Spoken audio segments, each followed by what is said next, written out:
Hello, good evening, everybody. It's exciting to see everybody here, but we please need everybody to take their seats and quiet on down so we can get started. All right. You forgot. Yep. So at this time, the July 14th, I'm sorry, excuse me, it's really hard to hear with it being so loud and so much noise. We want to be respectful so that everybody can hear. Thank you. The July 14th, 2026 regular meeting of the Tomball Economic Development Corporation Board of Directors is called to order at 5:32 p.m. At this time, we invite you to join in our opening ceremonies. Board Member Miller will lead us in the invocation, and Kelly Violet will lead us in the Pledge of Allegiance to both flags. Please join me in a moment of reflection. Heavenly Father, we thank you for the opportunity to gather today in service to our community. Grant us wisdom as we consider the decisions before us, integrity in our decisions, and respect for one another, even when we may disagree. Help us to keep the best interests of the citizens, businesses, and future of Tomball at the forefront of our work. We are grateful for the blessings of this community and ask for your guidance as we strive to serve it well. Amen. Please join me in the pledge. I pledge allegiance to the flag of the United States of America and to the republic for which it stands, one nation under God, indivisible, with liberty and justice for all. And now the Texas pledge. Honor the Texas flag. I pledge allegiance to thee, Texas, one state under God, one and indivisible. Thank you very much. At this time, anyone who would like to do so will be allowed to speak on any matter other than personnel matters or matters under litigation for a length of time not to exceed 3 minutes. No board discussion or action may take place on a matter until such matter has been placed on an open meeting agenda and posted in accordance with the law. And what that means is that you can ask us questions, but we can't answer them or make any comments. Kelly, do we have anybody signed up? Yes, we do have a list. The first one is Philip Shaw.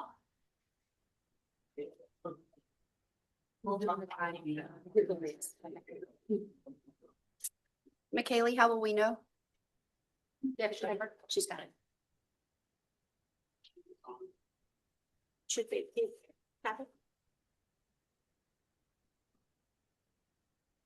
There you go. Okay, I'm probably going to say the same thing that most of the people here are going to tell you about this. We've been here since 2001, myself and Belinda. We've raised two boys here. I'm so sorry. So my script didn't say what it should have said, which is that we please need you to state your name and address. Okay, sorry. So I apologize, everybody. So when you come up, if you could please, so we can start the time over, please, McKaylee. Certainly. Philip Shaw, 400 F Street, Tomball, Texas. Like I said, we've raised two boys here. We've been in Tomball proper since 2001. We've looked at many things that have been happening in that particular portion of property behind us, from the outlots being for sale and the city purchasing all that and the upkeep of all that. We even entertained buying part of that right away from the city at one time. Didn't push that through. But a couple of things I want to bring up about this proposal. One, so it violates the spirit of the tree preservation ordinance. I don't know how y'all are going to try and get around that, but there are several large old oak trees that are in that section of woods that you're planning on bulldozing to make this parking lot. Second, the traffic is already an issue on F Street. People turn the corner and think it's a quarter-mile drag strip trying to get to the stop sign, and both in the other direction. I've had several accidents in the corner where the museum is. We've asked for stop signs to be installed there. Nothing has happened. This is only going to make that worse if you put a parking lot behind us. Safety and security issues. You know, this thing would back up to the backs of several people's houses. What's going to happen after hours when people aren't home? And it's just leaving these people open up to issues from safety and security that we need to take into consideration. Another thing is there's other options. I mean, you've got a big, huge piece of property across from the baseball field. You can put the parking lot over there. It doesn't back up to anybody's property. You could do the same exact thing and gain the same number of parking spaces by doing that. You know, what we looked at this and we're thinking, you know, we're not opposed to the Legacy Square project. You know, if it's less than 700 people, great for the city, great for the area. But, you know, opening up and putting this parking lot in the middle of everybody's backyard, that's not acceptable to us. We don't think that you're taking into consideration, hopefully you'll hear some more of the people that live around there and like that green space back there and like those trees, and that will all be gone. So that's pretty much all I've got to say. I'm sorry, we're not going to do that. I'm not going to have all the clap. I'm sorry. Thank you very much, Mr. Shaw. I apologize if I mispronounce names. Kevin Taddeo. Got it right. 1 in a million. Kevin Taddeo, 304 EPS. Good evening, members of the council and fellow residents. Thank you for giving me the time to speak tonight. I stand before you to voice a deep concern shared in many of our community regarding 2 interconnected proposals. The first being the Legacy project and the proposed Cherry Street parking expansion. While these initiatives are wrapped in the language of progress and process, and a closer look reveals that the cost to the neighbors simply can't afford to pay. The Legacy project risks overshadowing of community's identity with generic high-density development, but the immediate irreversible damage spills directly onto Cherry Street. The proposal to pave Cherry Street parking isn't just misguided Band-Aid, it's an environmental logistic failure. First, let's talk about what we lose. To build this lot, the city plans to cut down several of our historic and protected trees. These aren't just any trees, these are so vital to our canopy.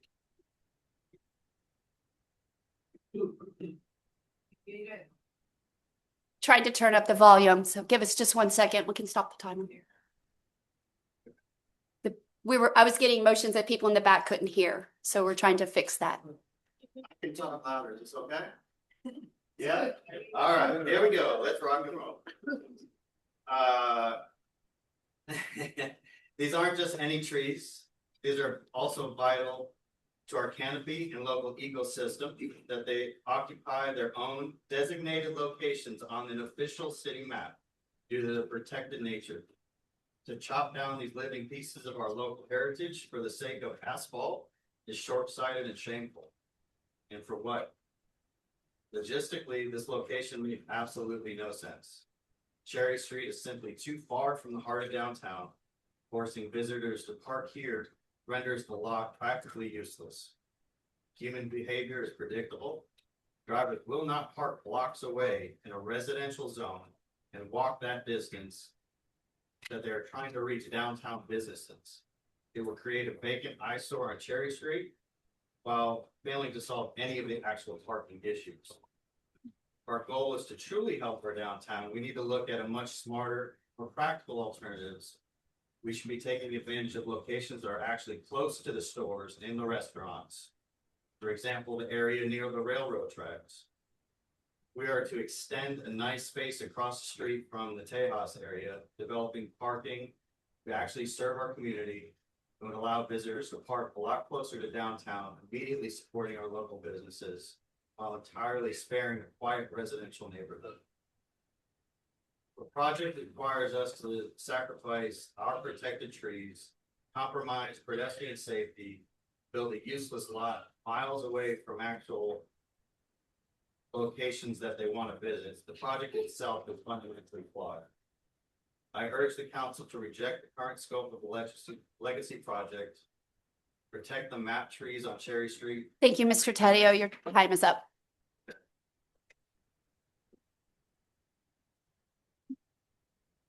Rachel Rutledge. Oh, we kept track. We stopped it.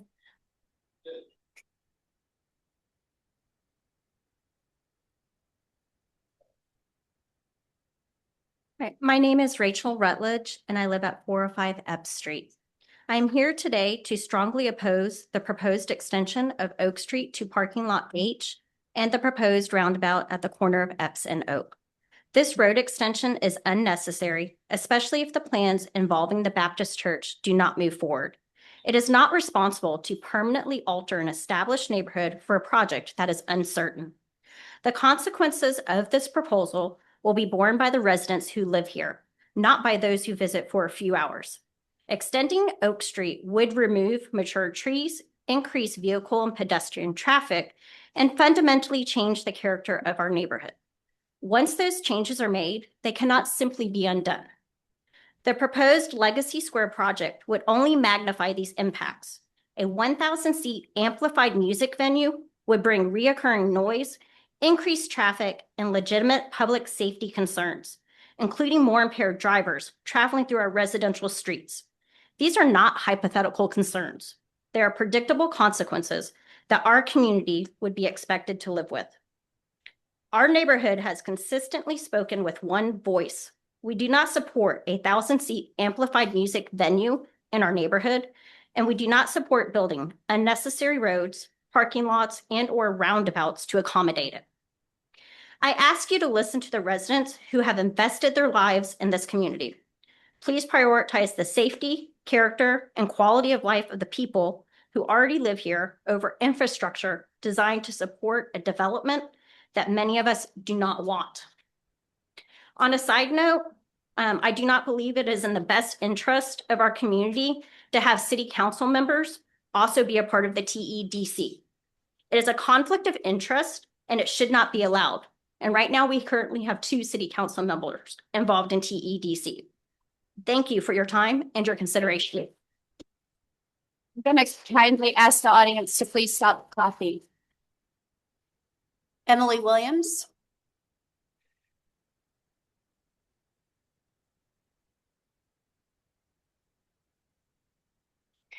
My name is Emily Williams, and I am the property owner at 308 Epps Street. I am here as a resident, a mother, a small business owner, and someone who deeply loves this town. Progress is often presented as something that we should all celebrate, but not all progress is growth. Sometimes progress becomes the silent killer of community. Community is not built with more pavement. It isn't built with bigger parking lots or louder voices.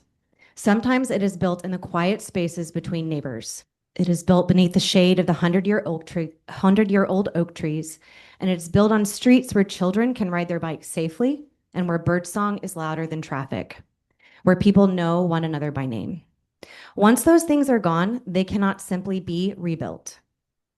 We are being asked to trade living trees for asphalt, peaceful neighborhoods for a major thoroughfare, and a way of life for increased traffic, noise pollution, and the unknown consequences that often follow rapid development.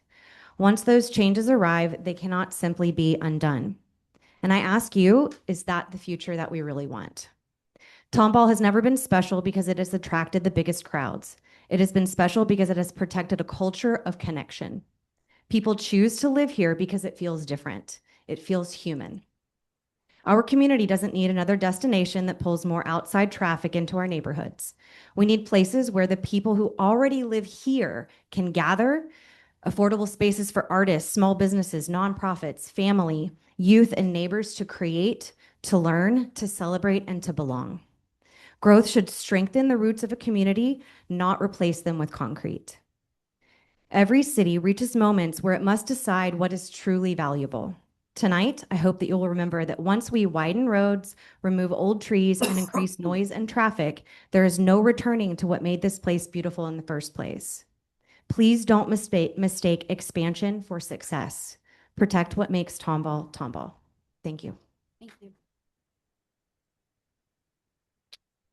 Chris Weselick.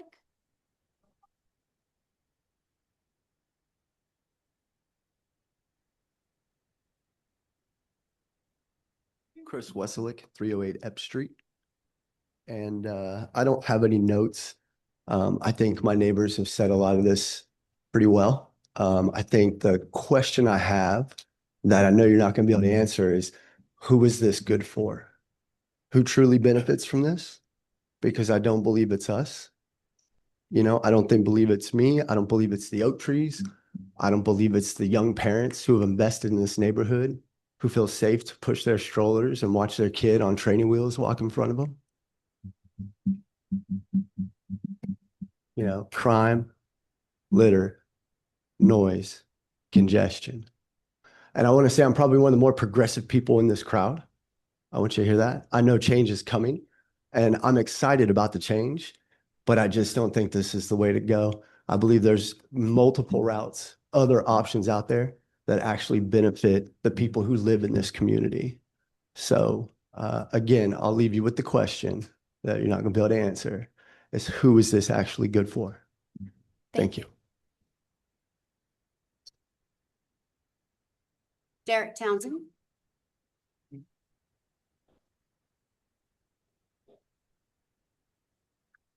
My name is Derek Townsend, live at 30618 William Jurgens Drive, Tomball, Texas.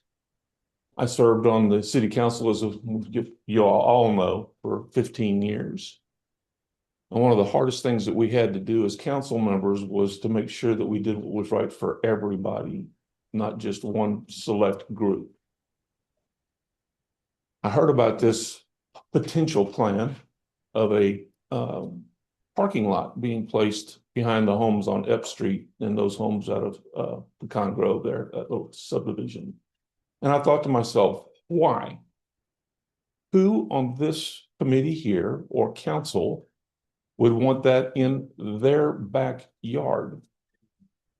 Who here thinks that they would get more money for their homes that they have sunk a lot of money into over the years out of having a parking lot in their backyard? None of us, not one of us would want that. So my simple suggestion is you've got a piece of property just north of the ballpark. Yeah, I think there's 150 some odd owners of that piece of property. David, I'm right there. You got to use eminent domain for 1 square foot lots, use it. Take that and turn that into a parking lot. Take the piece of property you're talking about now turning into a parking lot and make a green space with a retention pond and a fountain. Hey, maybe even put some fish in it, let the kids in the neighborhood go have a place to fish. Why not enhance it versus destroy it? I worked very, very hard on getting the tree ordinance passed in this community with Dane Dunnigan and a few other council members. Why would we want to cut down a big oak tree to have a parking lot? It doesn't make any sense, guys. I know this was a study. I know this was a potential proposal, but stop it before it gets too far. Don't waste any more money on it. Tell them, go look over there. And let's see what we can do over there with a parking lot. I think it's a lot better use of the property. I think it's better for the neighborhoods. I think it's better for our entire community, not just a select few. Thank you. Scott, it didn't leave a last name 403 North Oak.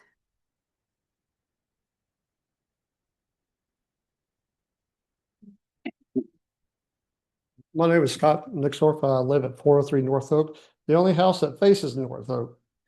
I propose that I don't want none of that being expanded into a parking lot back there because it's going to create more traffic through there. My house that I live in now is a second generation house that was bought from my grandfather, and it's now to me because they both passed away. I don't want none of that traffic in there. Tomball closes down around 10 o'clock. I don't want, late venues being opened up and a bunch of noise and traffic going through there. And then also like people behind me that live over there, destroying all the big trees that through there. It needs to be somewhere else. Y'all got keep the old church a small venue for weddings and stuff like that, but y'all got other bigger spaces for bigger venues that you can build out main roads. Putting all this in the small roads, you ain't gonna have room for the emergency personnel to get through there. The trucks are already big enough. I used to serve with the fire department here. I was just volunteer. I know how small these roads are. You get one car that's parked on the road, it's hard to get these trucks through here or any emergency personnel. So that's all I got to say about it. I just oppose what y'all want to plan to do. Thank you. Janet Toth.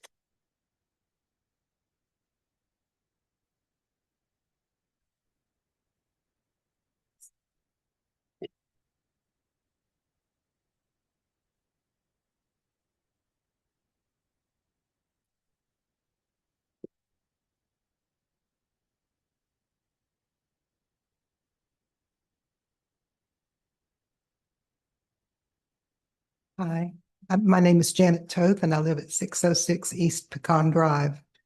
I don't have an agenda. I didn't write anything out, and looking at all of this, I purchased that house to be my retirement home. And now I feel like if I put that house on the market with people knowing that there's going to be a parking lot behind it, I'm not going to get what I think I should get for that house.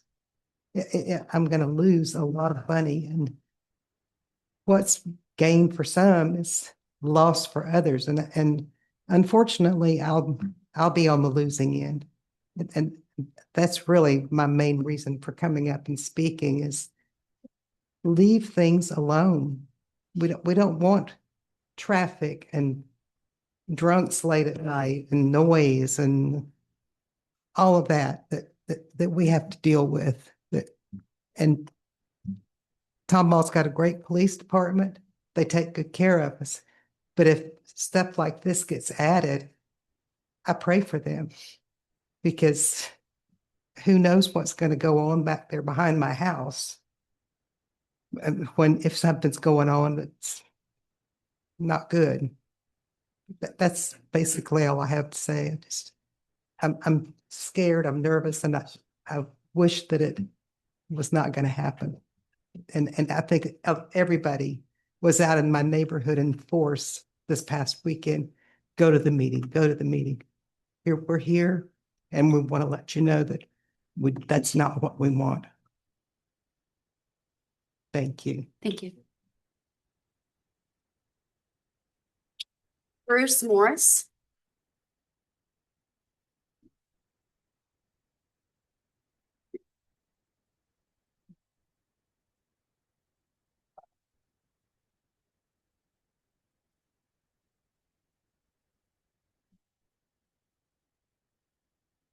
Thank you, David.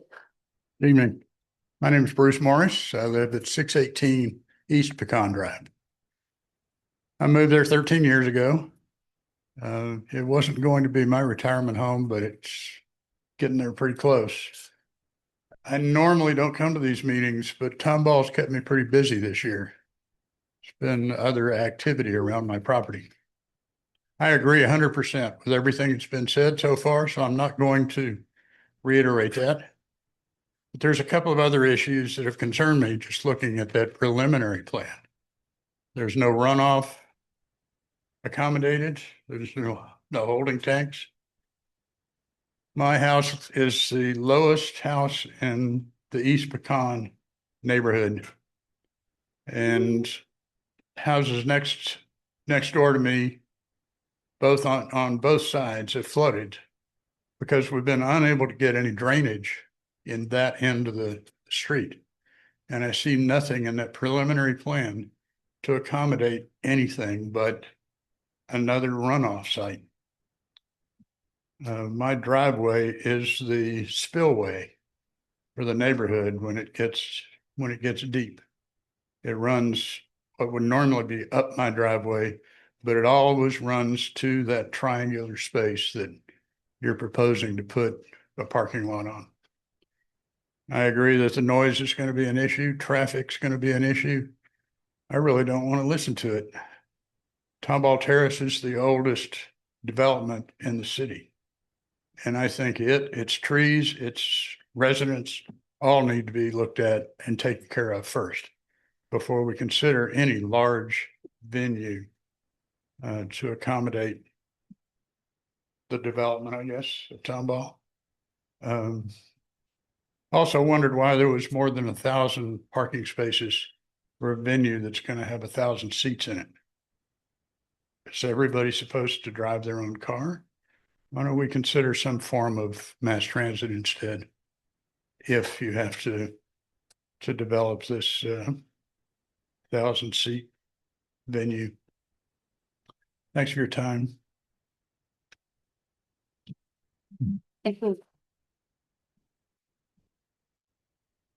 Carissa Wolf.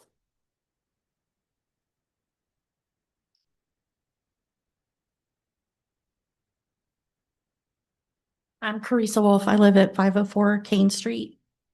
I think I learned last time I spent hours and hours, not only writing, but in tears, trying to create a letter that would begin to explain what this means to myself and my family. First and foremost, we are a residential neighborhood. We are not an entertainment venue. And I don't know why that is so hard to see. I get that it's an empty, vacant space that you want to do something with, but at the same My time, apologies. I don't think our voices are being heard. The last thing I want to see is a parking lot that butts up to my property because you own 502 Kane Street next to me, and you have proposed tearing down a historic home that is lived in by tenants who never want to leave. Tear that down and build a parking lot that goes the whole length of my property. I don't want to look out and see concrete. Like, I can't even imagine what that space would look like. And it's, we have been in that. My grandparents were some of the very first to come to Tomball. My grandfather built the roads that you drive on in Tomball. My great grandfather was the first night watchman for Tomball. My great uncle was the most decorated World War II veteran to come home with a Purple Heart. My family is deeply rooted in Tomball. I don't want to be forced out. I don't want to have to move. My grandparents' last wishes for that property never to be sold. It is going to literally kill me to have to make that decision and go against their wishes. But if all of this happens, I won't have a choice. It kills me. I want my grandson to be able to grow up there like we raised my kids there. Like, I want it to be what it was for them. And if you continue with this, it will not ever be. I just speak on behalf of everyone. My husband would be here, but he is unable. But I speak for him as well. And all I can say is certainly not all the proposed plans are the type of legacy that is reflective of the labor of love, dedication, time, and history that Old Town Tomball was founded on. I leave you with Isaiah 32:18. My people will live in safety, quietly at home. They will be at rest. If these plans are put into place, this will not at all be true. My sincere thanks for your time and service.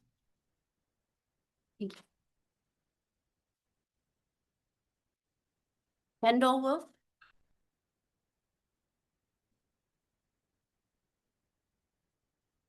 Okay, baby. Kendall Wolf, 504 Kane. At the last meeting, I think a lot of us were left with the overwhelming feeling that the TEDC has already seemed to have decided the outcome long before this was ever invited into the conversation. Tonight's agenda includes another update on the parking and mobility study and another letter of support for Legacy Square. What's missing from this agenda is the acknowledgement of the residents who have shown up, written letters, spoken during public comment, signed petitions, and repeatedly asked the board to slow down and truly listen. Instead, we continue to hear that the community supports this project. Which community? Because it is certainly not the community that has filled these chambers. It is not the community and the neighbors who will live with the traffic, noise, crime, all of it.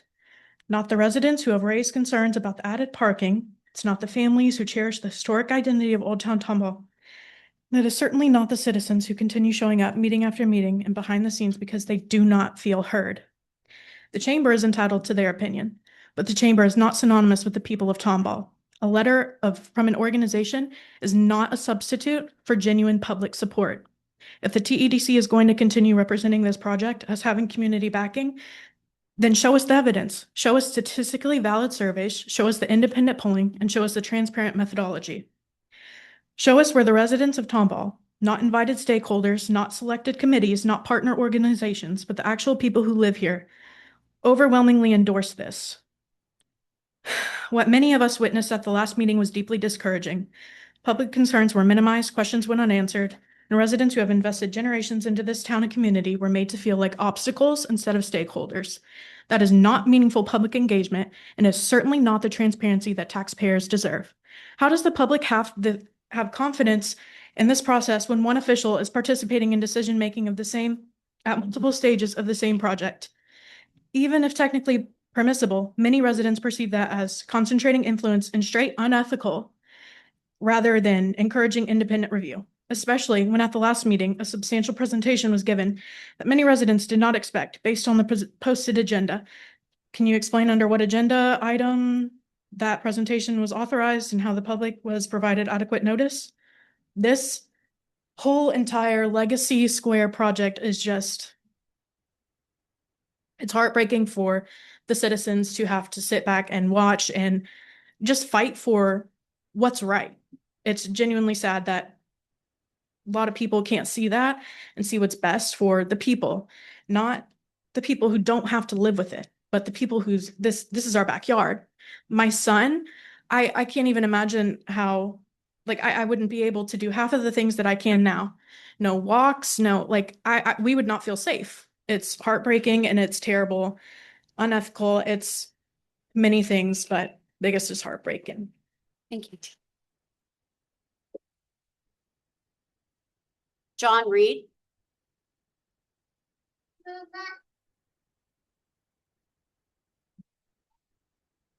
Hi, I'm John Reed of 515 Kane Street, and I'm also a member of the Tomball Preservation Society. I remember the day my wife and I were both nominated for positions on the Community Advisory Board for the Legacy Square project. At that early, happier time in the process, I said, just pick one of us. You'll get the other's input anyway. It's a twofer. I said that because there were so many enthusiastic, talented community members at the meeting that I didn't want anyone to be excluded. We were all very excited by the possibilities of the project, expressed so well in the TEDC's own vision statement, which I now partially quote due to time limits.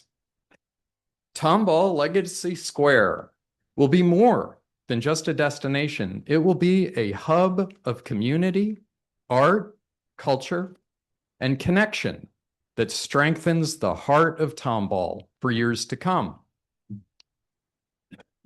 Today, I'm embarrassed at my own optimism. You're about to hear a letter of support from the Chamber of Commerce lauding the TEDC's community engagement.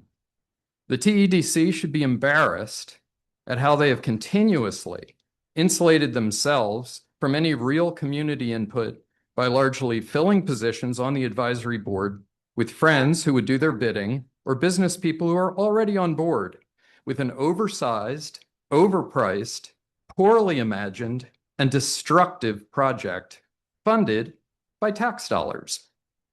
They should be embarrassed that they appointed one friend to be president of the Community Advisory Board who didn't even attend the meeting when members were picked. And yet, they can't and haven't gotten the community stamp of approval. So what to do? They make the meetings private and insist that the advisory members can't share information with their community. Kind of begs the question. Now they're forming a more select executive committee over the advisory board to stop that pesky back and forth that apparently happens when you have people of differing opinions.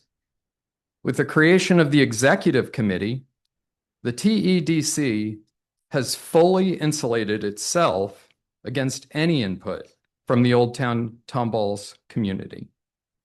We call on the community and council members to support a better, cheaper, less destructive project that lives up to the TEDC's own vision statement.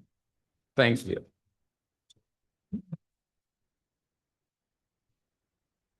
Kristen Heck. Esther Mara.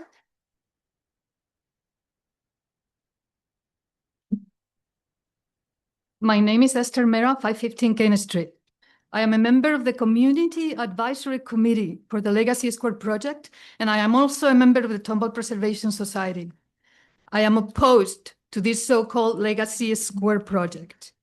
I also resent how the TEDC has consistently ignored and suppressed community participation in this project.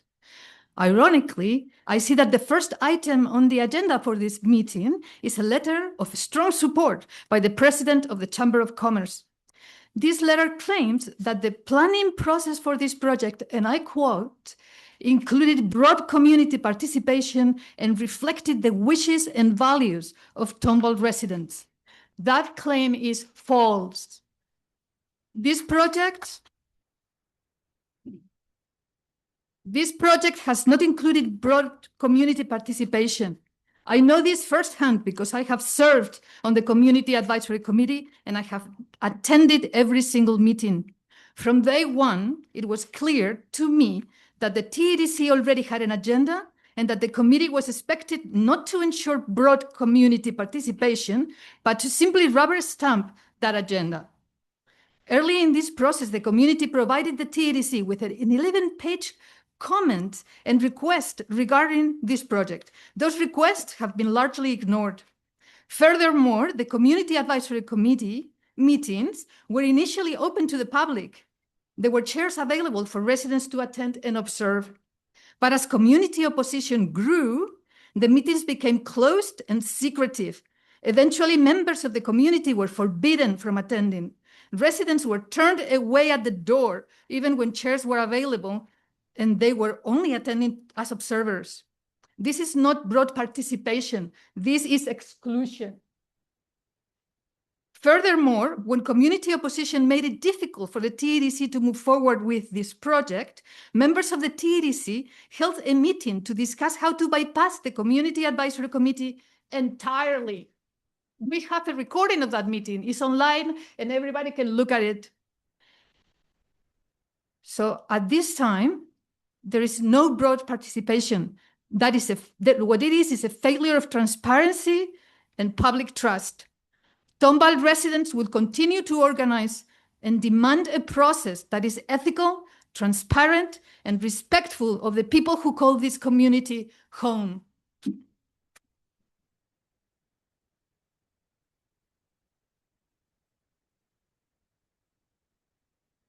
That's all I have. I have 2 letters to read unless anybody else wants to speak. Okay. Is there anybody here who did not sign up to speak and who would like to speak for 3 minutes? I'm sorry, excuse me, we're in the middle of a meeting. Somebody, yes, come on up, sir.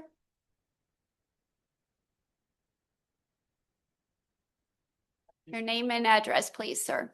My name's Keith Baudouin. I live at 300 Epps Street. I'm the little white house on the corner that y'all gonna pull parking lot.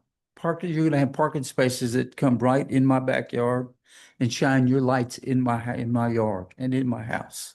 So I'm opposed to all this crap. I'm just opposed to it, period. Thank you.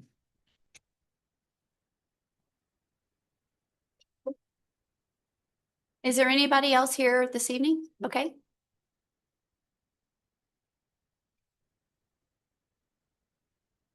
My name is James Alexander.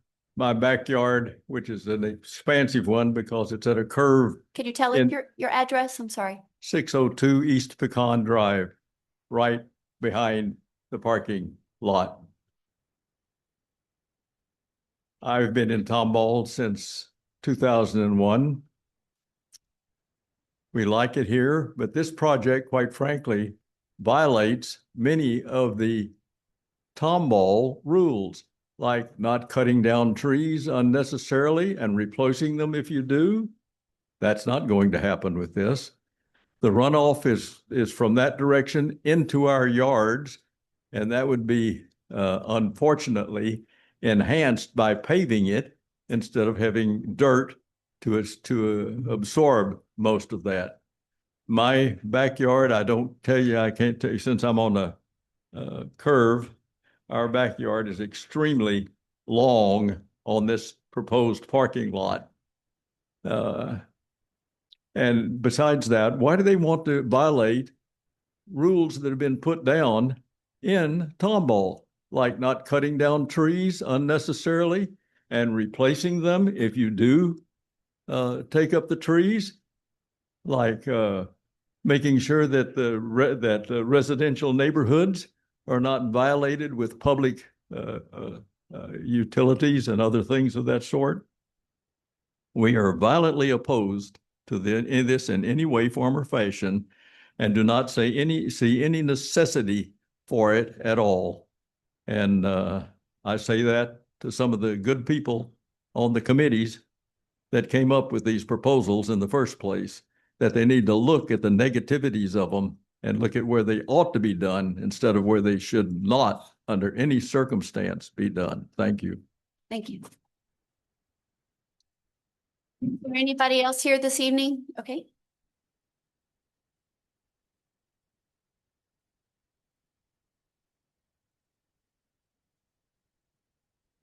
Hi, my name is Agnes Bodwin. I live at 300 Ebb Street, the little lighthouse on the corner also.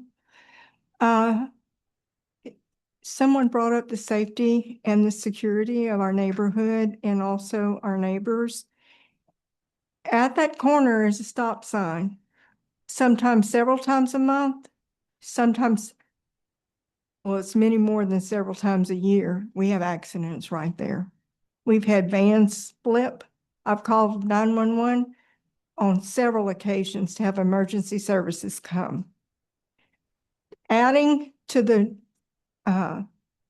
traffic on Cherry Street, which is a speedway, by the way, they do not slow down.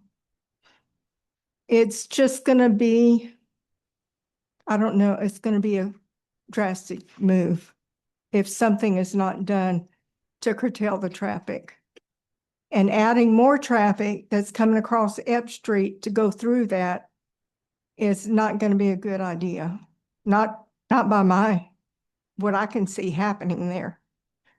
Those are two of my concerns since these people have brought up safety measures. I raised my 9-year-old grandson. I'm concerned. I don't even let him in the front yard anymore because of the traffic. So, I plead with you to find another way, at least for the traffic and the parking, so that we don't have that in our backyard. I mean, I would like for him to be able to still play in the backyard and not be worried about who is driving up back there. I just plead for you to consider these measures strongly before you move. Thank you. Is there anybody else here this evening who did not sign up to speak, but who would like to?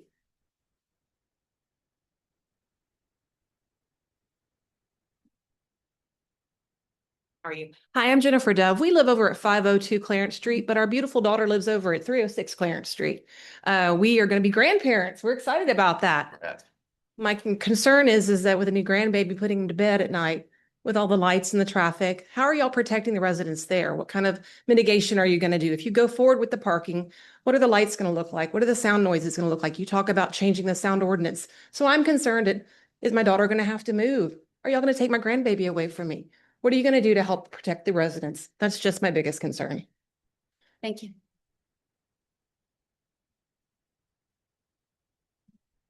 Is there anybody else here this evening who did not sign up to speak? Okay.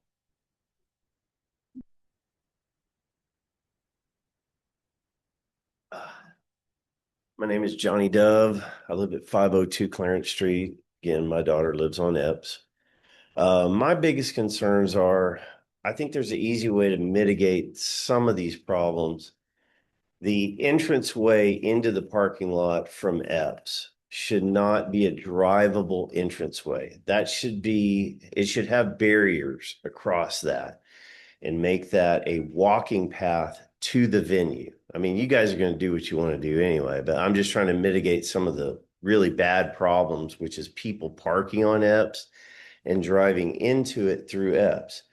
If you've made that a walking path, you made all your entrances and exits on Cherry Street, that would at least help preserve some of the people on Epps Street. I think you need a ton of signage on all the residential downtown streets down there that has no parking during X amount of time. I think you need to totally enclose this thing with a 6-foot wood fence inside. Now, behind my daughter's, there's a 15-foot easement, a utility easement. That utility easement of 15 foot needs to be retained. So there's a buffer in the back, and that will help all the residents on Epps. That 15-foot easement needs to be retained. On your side, parking lot side, needs to have a 6-foot privacy fence all the way around this thing. That way, when headlights come in there, they're not flashing in people's bedrooms. You know, at least you've got a buffer zone. My daughter has a 6-foot privacy fence, wood privacy fence in the back of her yard. A lot of these people don't. And that would at least help that. And there's a 15-foot buffer for the utility easement in the back. That's a big part. But I think the biggest thing is don't let cars go in on Epps Street. Put those big pylons or some of those boulders y'all got a million of and make that a walking path from the parking lot to the venue. I mean, this is all probably going to happen. I'm just trying to point some things out that the residents will live a lot happier. And that walking path with all that flow of traffic, that blue house on the corner there right next to that, those people are going to be miserable. So you got to put a fence all the way, wood fence, like locking that in to Epps Road and not make that a drivable path. Because making that a drivable path, that's going to be a nightmare for everybody. That's about all I have to say. Thank you. Is there any Johnny? Come on up.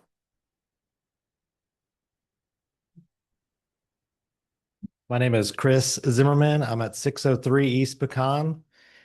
And my wife's grandparents built that house and they lived in it. And then we bought it from her grandparents and we're raising our kids there. We love that house. We love that neighborhood. We love the community.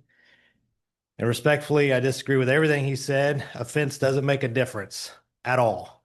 A 6-foot fence, an 8-foot fence, a fence is not what we need. We need no parking lot there. We need to keep it the way it is. Everyone's talked about the trees. The trees are beautiful. I don't know if you guys have ever been over there. If you've ever walked through there, if you've seen those trees, they're gorgeous. We're talking about trees that are over 100 years old. And y'all are talking about cutting them down and putting a blacktop there, asphalt for parking lot. There's no reason for it. There's plenty of other places we can do the parking lot. It's not going to butt up to other people's houses on the behind their properties and just ruin our neighborhood and ruin our community. So I would really, really appreciate if you guys would reconsider and not build a parking lot there. Thank you so much. Thank you. Is anybody else here this evening who has not signed up to speak but would like to? Okay, we're going to move to the reading of the written parts. The first one is from Lisa Daniels, 403 Epps Street. It says, "Good evening, President and members of the Tomball Economic Development Corporation. I'm here to respectfully urge you to reject or substantially redesign the proposal for a 300 space parking lot with a connector road running between two homes on Epps and North Oak Streets in a residential neighborhood. The projected project appears to be for the 1,000-seat amplified music venue, which the majority of neighbors next to it have stated opposition. This project has not yet funded to my knowledge. At this point, it seems premature to flag more green space for parking spaces. If it's to add more parking for downtown shopping and restaurants, this is too far away for most people to use. Currently, the lots by the church are empty the majority of the time, other than German Festival. I don't ever see them even half full. Economic development is vital, and we all want Tomball to continue to grow and thrive. However, responsible development must enhance our community, not undermine the very neighborhoods that make Tomball an attractive place to live and invest. Tomball has built its reputation on thoughtful, balanced growth. This music venue and supporting parking lot does not appear to reflect that standard. There are viable alternatives without compromising the integrity of established neighborhoods. I respectfully ask this board to uphold the principles that have guided Tomball's success. Please reject this proposal and keep commercial traffic away from the residential homes and biking and walking areas for our community members." Lisa Daniels. Lisa LaBeouf, 307 Epps Street.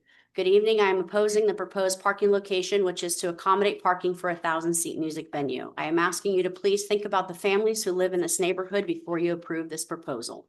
When you look at this project on paper, you see a 300 space parking lot. When I look at it, I see the place where my children ride their bikes and scooters, where neighbors walk their dogs, where families gather outside, and where we all believe we were buying into a safe residential community.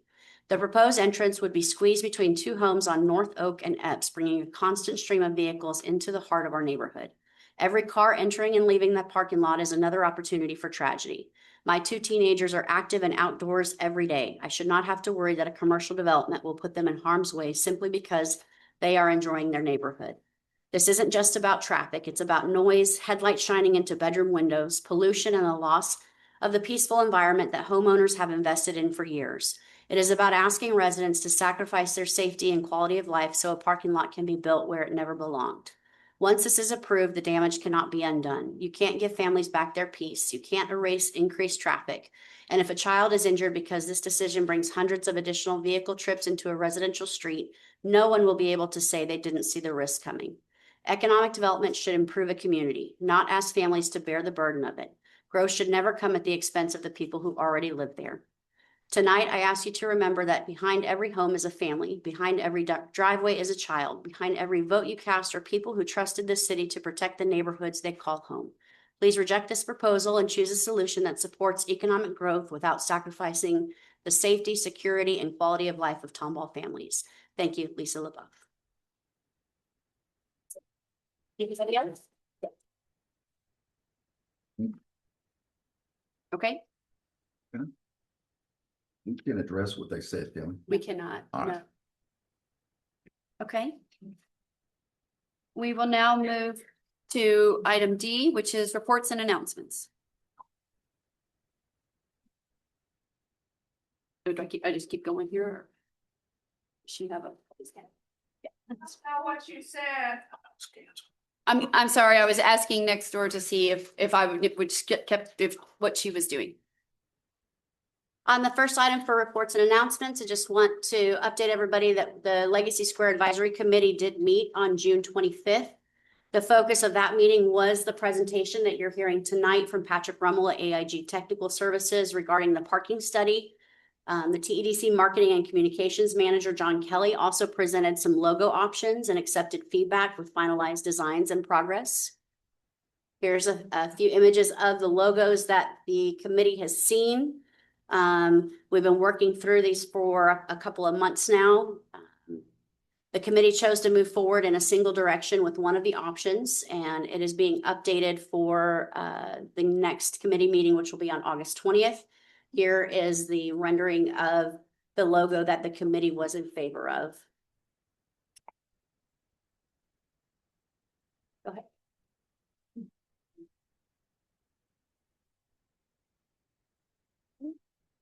So a few weeks ago, we hosted our midpoint luncheon where we invited our participating summer youth employment businesses for lunch so they can provide feedback on the program and how it's progressing. Several businesses even chose to bring their interns to the lunch, which I loved because it was an opportunity that we hadn't had before to get some great conversations started between both business and interns.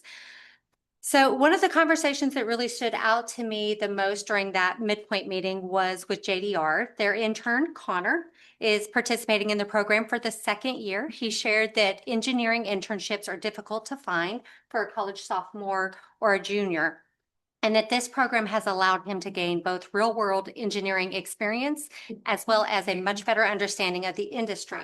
And to echo that, JDR said that telling us that they intentionally brought Connor back because he performed so well last year. They see this as an opportunity to continue developing him with the hope that he will eventually join their company as soon as he graduates.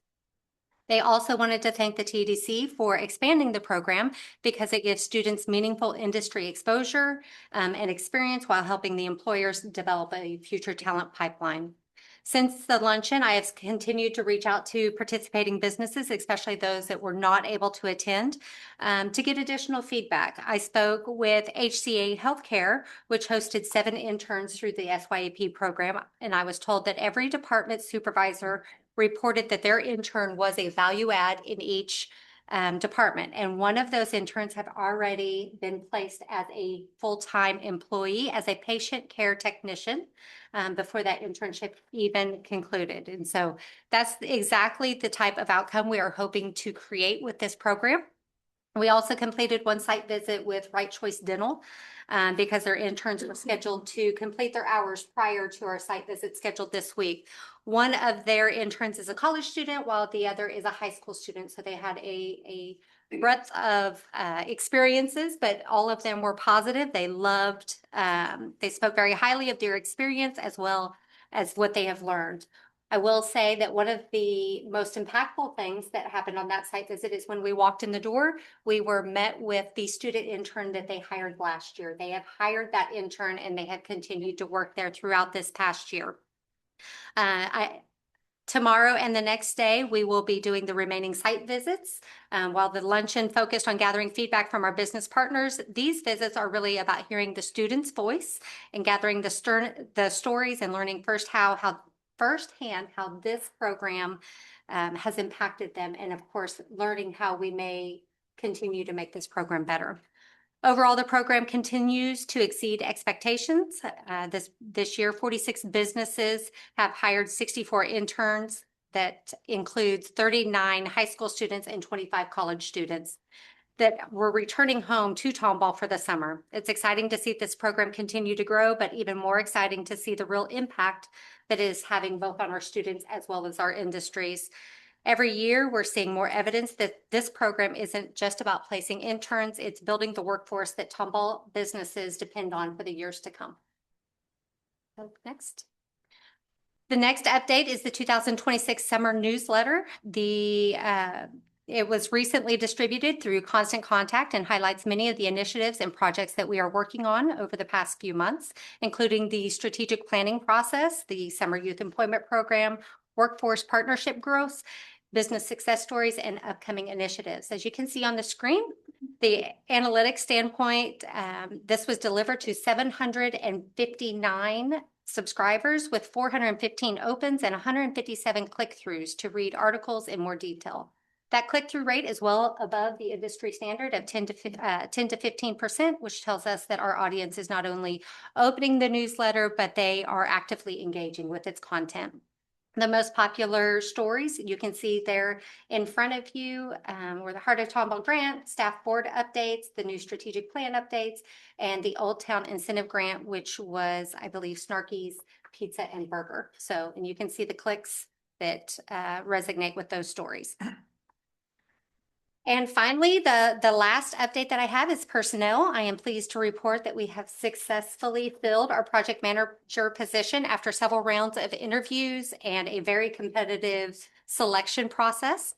I'm excited to announce that Amanda Gleason has accepted the position and will be joining the TEDC. Her first day will be July 30th. Did I say June? July 30th? No, I said same last name. I know, I know. I'm so I know. sorry. How did she have the exact same last name? I originally built in a joke about this, but I didn't figure it was the time or place. I was Yes, getting she has distracted the trying same to ask, last so, name okay. as Tori. We just Tori. had to keep a Gleason on staff. That's unbelievable. So actually.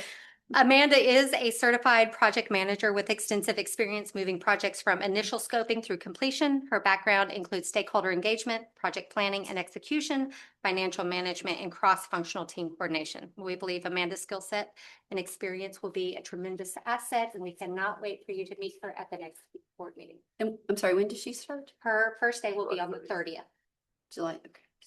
That was about the point in time in which I was. And we did ask if she was related to Tori Gleason. No She relation. said no. Okay. But she is going to be getting married soon, so the name will go away. Oh, okay.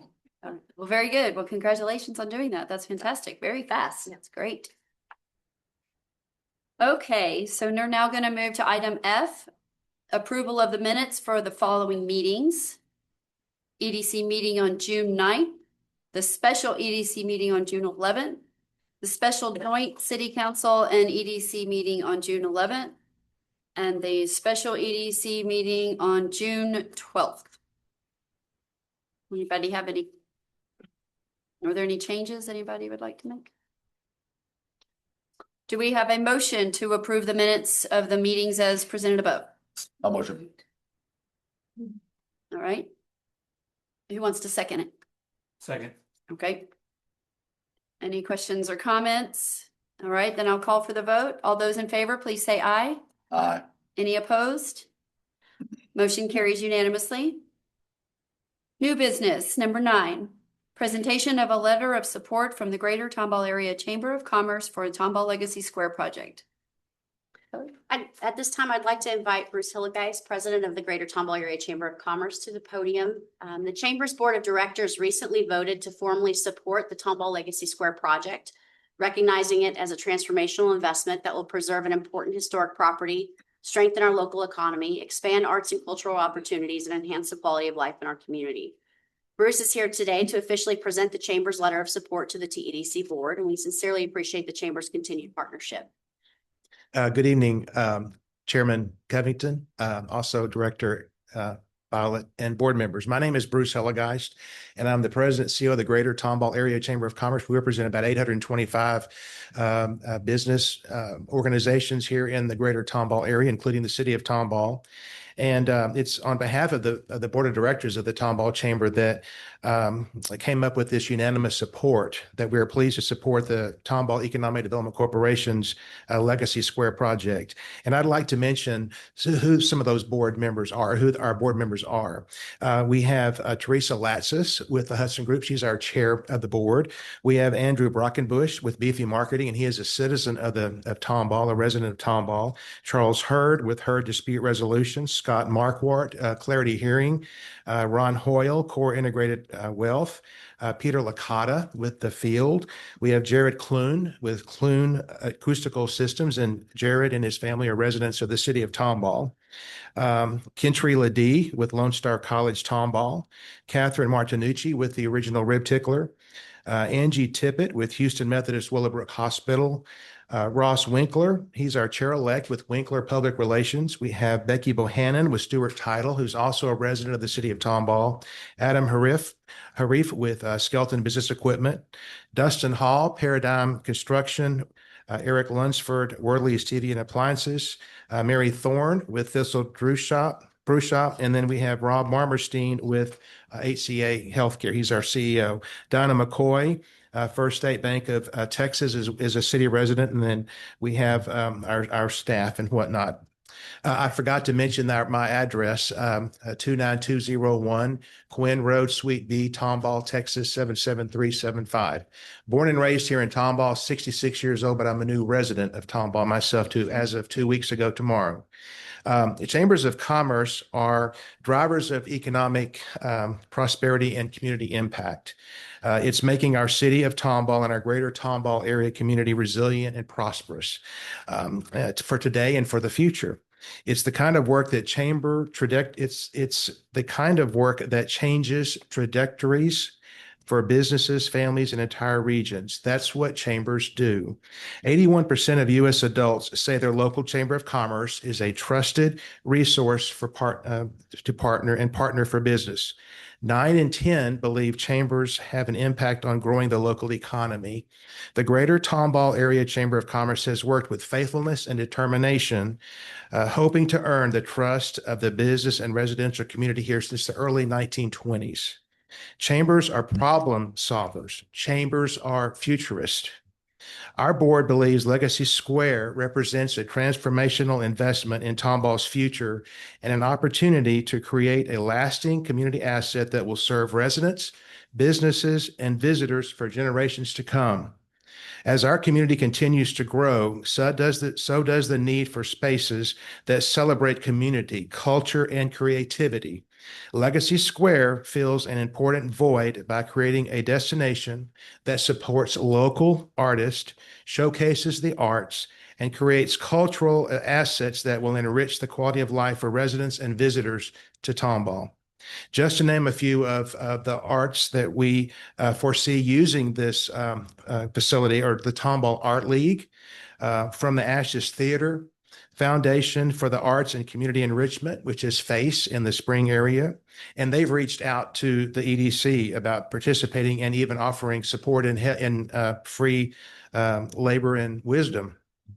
The Pearl Fincher Museum of Fine Arts, the Prevailing Winds community-based band, Playhouse 1960, and even the Chamber's Miss Tomball pageant. Legacy Square will establish a dedicated arts and cultural destination that celebrates creativity, fosters community engagement, and provides meaningful opportunities to connect through the arts. Beyond its cultural value, the project is expected to generate positive economic impacts by increasing visitation, supporting local businesses such as restaurants, but creating a ripple effect for all businesses, attracting new investment and further enhancing Tomball's reputation as a vibrant and distinctive destination. We are also encouraged by the project's thoughtful commitment to preserving and repurposing the historic buildings on the former First Baptist Church property. These structures are deeply woven into Tomball's history and collective memory. My grandparents' home church, my mom and dad were married in the old chapel, funerals, whatnot, that date way back many years. The multi-use facility creates more opportunities for businesses and local nonprofit organizations, including the Chamber, to utilize the space to celebrate and enjoy the Tomball community. The Legacy Square planning process has included strong community engagement. The Tomball EDC has invited broad participation from residents, business leaders, community organizations, and other stakeholders throughout the project's development in order to shape a vision that reflects the desires and values of the Tomball community. The Greater Tomball Area Chamber of Commerce Board of Directors supports the EDC's vision for Legacy Square and believes the project will become a signature destination and source of community pride. By blending arts, culture, history, and public gathering spaces, Legacy Square will certainly strengthen Tomball's identity, enrich the community experience, and contribute to the city's continued economic vitality. As the Chamber representative, we respectfully encourage the Tomball Economic Development Corporation and the City of Tomball to continue supporting this very important project. Thank you. Thank you, Bruce. Thank you. Thank you very much. Okay. So that was presentation only. Thank you very much. No board action. Okay, consideration and possible action by Tomball EDC to approve the Tomball Economic Development Corporation 2026 through 2029 strategic work plan. Kelly? Our next item is the presentation of the final draft of our 26 to 29 strategic work plan. Joining us via Zoom is Laura Huffman with Civic Solutions Partnership. Since being selected by the board earlier this year, Laura and her team have worked closely with the board, with city council, staff, the strategic plan steering committee, businesses and community stakeholders, and our educational partners to develop a comprehensive roadmap that will guide the corporation's priorities over the next 3 years. The plan establishes clear strategic objectives and measurable performance indicators that will serve as the framework for TEDC's annual work plans, our budget, and initiatives moving forward. Laura, thank you for your leadership throughout this process. I'll turn it over to you for your presentation. Thank you, Kelly. It's good to see you all this evening, and we're delighted to be here and presenting and talking about the Economic Development Strategic Plan. As Kelly mentioned, I'm a partner in Civic Soul, and I'm joined by Stephen Pedigo, who's going to be presenting with me. Stephen is also a partner. Laura, can you hear us? Yep. Can you hear me? Hey guys, can you hear us? Hello? Hi there. Hello. Could you hear any of what I said, Kelly? No. Okay, I'll start. All right. But you can hear me now? Yes. Okay, I will start again.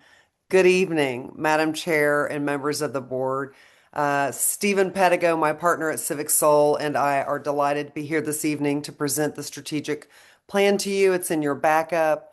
And we're going to go through the slides and then answer any questions that you might have. One of the things that I'll say just at the top of this, I'll make a couple of observations. One, I want to recognize Kelly and Tiffany and the team at the EDC. You've got a really seasoned team that knows what they're doing. They've been working off of strategic plans for years. They're organized, they're focused, and they pay attention to what the board and city council say and how they drive the priorities for the community. The second thing I want to say is that they put together probably one of the best steering committees we've worked with. It had representatives from all over town, the board itself, city council, downtown, people that do some of your programming, things like the farmers market, the German Fest. City staff was on this, and that steering committee played an important role in helping to identify and confirm the strengths of Tomball as well as what some of the challenges were. So there was a lot of effort that went into this plan, not only to make sure that we were talking to the right people, but to make sure that we were hearing a whole variety of voices. There wasn't always agreement on different strategies, but there was, I would say, really strong agreement on sort of the big picture for Tomball and the direction, and you'll see that in this plan.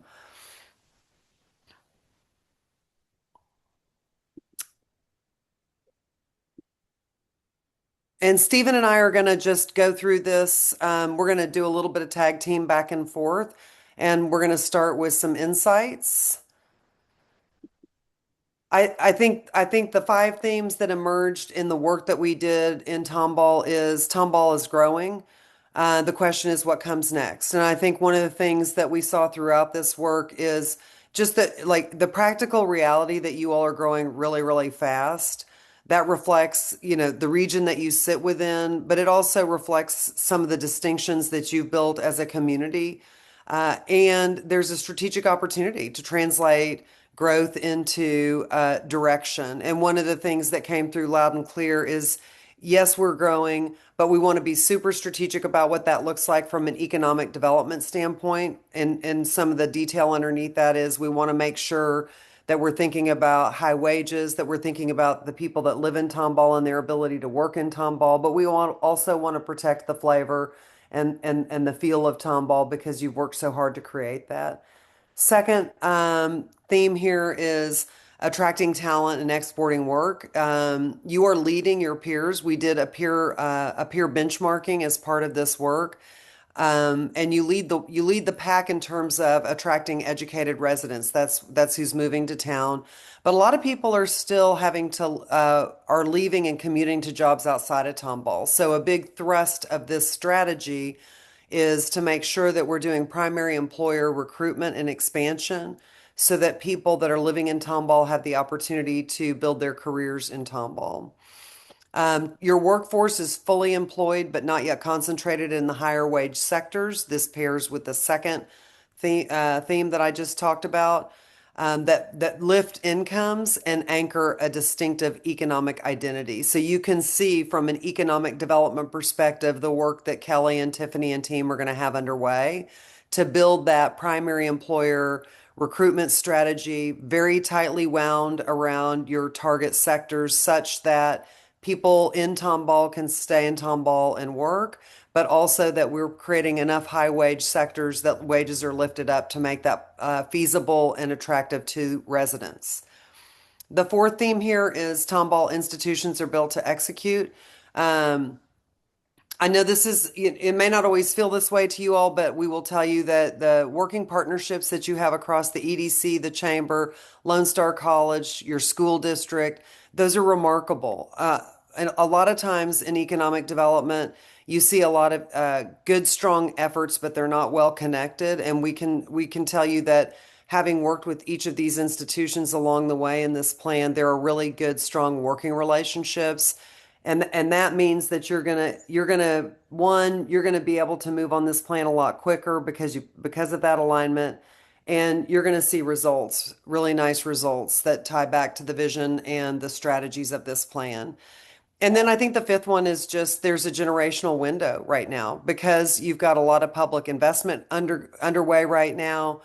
Because you're growing so quickly, because there's just a lot going on with downtown, with the TxDOT investments, with other things that are happening, making sure that these are coordinated, sequenced, and executed together. It is a moment of change in Tomball, but it's also a nice opportunity to retain that feel of the community while you're growing. So what we'll do now is we'll talk about the strategic plan itself. And I will start by setting us up, and then we're going to go through each of the goals one by one. Stephen's going to start with the first goal, then I'll do the second goal, then he'll do the third goal, and then we'll answer any questions that you have. So what are the elements of the strategy and how is this plan organized? Well, we start with a vision. That is the preferred future, what Tomball is committed to becoming. And then what you'll see is the goals. This is what we're going to discuss this evening. These are 3 priority directions that organize the work. We wanted this to be relatively straightforward so that everybody can remember. This becomes a recruiting tool for Kelly and Tiffany and team. And so there are 3 priorities within this plan, and then there are a lot of strategies. So we'll walk through each of these. These are the specific approaches that deliver each goal. So this is how you get it done.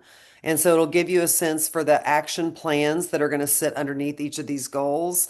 And then the 4th element of the plan is the concrete implementation plan or work plan. These are the specific actions, the resources, the partners that are going to be necessary for the organization itself to deliver. And that is not in tonight's presentation, but it is in the work itself. So let's talk about the vision, Made in Tomball. Channeling a generational moment of growth into a sharper economy, a stronger sense of place, and the capacity to carry what comes next, so that what makes Tomball Tomball grows more pronounced, not less. And so this is at a glance the 3 big goals. The first one is to build the Tomball economy of the next generation. And this involves specializing the local economy in the sectors that match your workforce and assets. Take care of employers that are already here. And you heard Tiffany talk a little bit about that business retention strategy that she works on. And build the talent and small business ecosystem that turns residential success into local economic activity. And we'll dig into this so that you all can see the target economic sectors that we're talking about. Second goal is all about place and experience, making that your competitive advantage. You've got a lot of really good stuff already going on in Tomball, but capitalizing on the generational window of public investment in Old Town, Legacy Square, your signature events, which we'll talk a little bit more about, that give the community a downtown and a calendar of experiences that no peer suburb can replicate. And it is more than just the places, it's the programming of the places. And Tomball has just a wonderful way of activating its spaces already, and we want to build on that. The third goal is building capacity to carry the growth. And this is about strengthening and expanding TEDC's marketing, organizational, and partnership capacity to successfully deliver on this plan. This is our lean. This is a very effective, but also a very lean team. And what we want to make sure of is that as this strategic plan carries forward, that we're really showcasing those things that Tomball cares the most about and where this team is going to be focused in their day in, day out work. All right, Stephen. Okay, y'all, I'm going to talk us through goal 1. So goal 1 is all about building the economy for Tomball for the next generation. As Laura had mentioned in the preview of this work, this is really about setting priorities as it relates to our business attraction expansion efforts, having real clarity around our target sectors, which we'll walk through in a bit, and really focused on how we strengthen the connection between workforce development, business retention, and recruitment, and our efforts around small business. So think about this as the goal that's really centered on growing the next sort of generation of the economy and frankly building a lot off of a lot of the great success that the community's had already. So to achieve this goal, we've outlined several strategies for this. So 1.1 is about concentrating recruitment around Tomball's priority sectors. If you guys remember when we spent some time together at the retreat, we talked a lot about what those sectors were and how those fit in terms of creating those primary jobs, in terms of being able to increase the opportunity for family supporting wages. 1.2 and under 1.1, by the way, the South Live Oak project lives there. That's the idea of being able to connect the work that we are doing with that work along with our target sector work, again, marrying together the development of our land use strategies as well as the work that we're doing on our recruitment strategies going forward. 1.2 is about enhancing and formalizing our business retention program. So Tiffany and team, I think you all heard a lot about that this evening. Already do a really impressive business expansion program. One of the things that we're all suggesting is 1.2 is about strengthening that program, formalizing that program a little bit more in terms of how we think about the data collection, how we're thinking about continuing to utilize the work that we learn out of that program to inform how we're thinking about our expansion efforts, our supply chain development, as well as any policy changes that are needed to really support small businesses and or business expansion in Tomball. I will say one of the things that Civic Soul did in addition to the strategic plan is that we actually went through and did an audit of that program and provided a series of strategic recommendations as it related to that program as well. I believe that was provided to the staff as an appendix to this work. 1.3 is about formalizing existing sector partnerships through recurring advisory meetings with our employers and educational institutions. Again, an additional element to business attraction expansion efforts is creating these sector partnerships around our target sectors. This is where we bring in folks that have real expertise in terms of our business community in those spaces. It's where we connect our workforce providers along with our economic developers. And we utilize those groups to really uncover and unpack challenges that we're maybe facing or those sectors are particularly facing. We're suggesting the formalization of those sectors, utilizing that as an extension of the work that we're doing in business attraction. A lot of times the work that we and the insights that we gain out of those sector partnerships actually become really important business intelligence for driving our recruitment strategy forward. And so we're suggesting that we formalize those and start to conduct those on a quarterly by quarterly basis. We want to make sure that we're supporting both halves of Tomball small business community. So those are, our small destination businesses, those that are tied to Old Town Tomball and the identity of the Old Town Tomball, but also thinking about how can we help support even our small, scalable small businesses within our target sector. So not only are we taking our target sector work around the targets that we're looking at and trying to and develop on an expansion effort, but we're also thinking about how we can create opportunities for small businesses in those spaces. And then 1.5 is about continuing to strengthen and support the infrastructure development in partnership with the city that's needed to really support economic development and the economic development growth.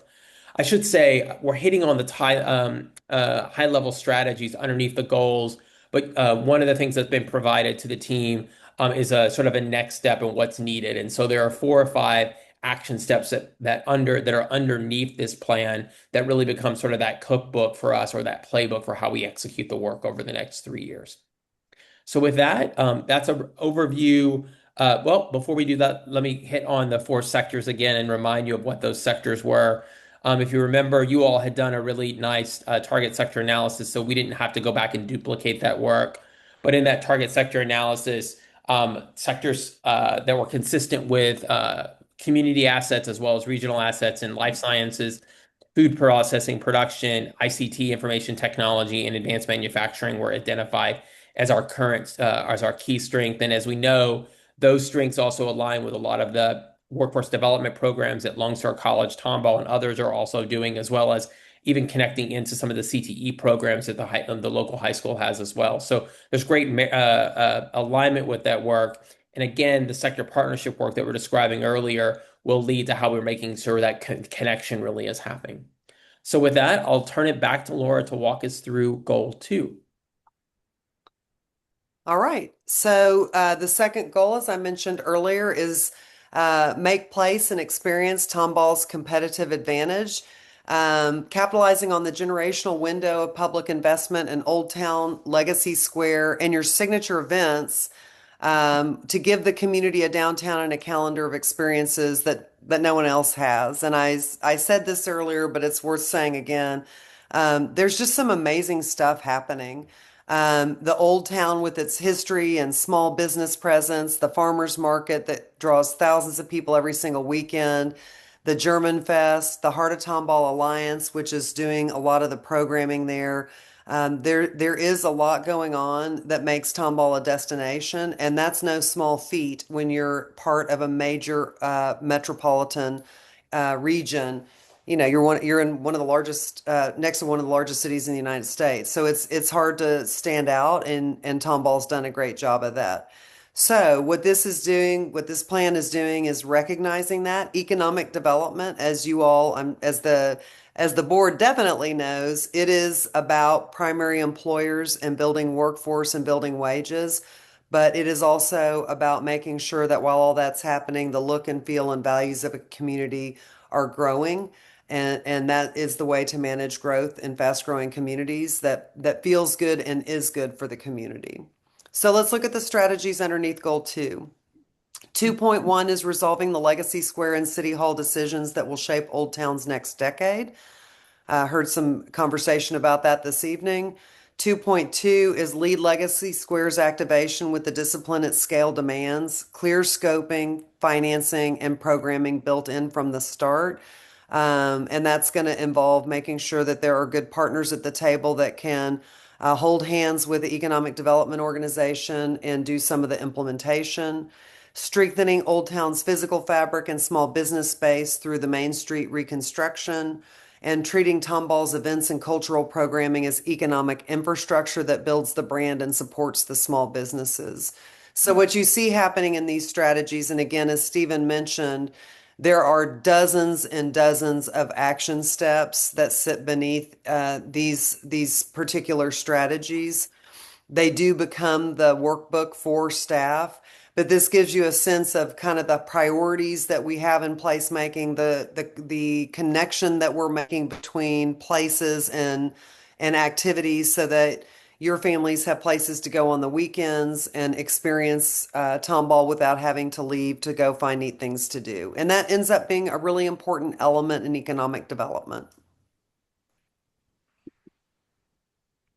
So I'm going to take the last goal, which is goal 3, which is about building capacity to carry on the growth. So many of you might remember at the retreat, this was a conversation that I facilitated where we talked about organizational structure, resources, marketing, development, and partnerships, and what's needed to really kind of support the growth of the work that the EDC is doing.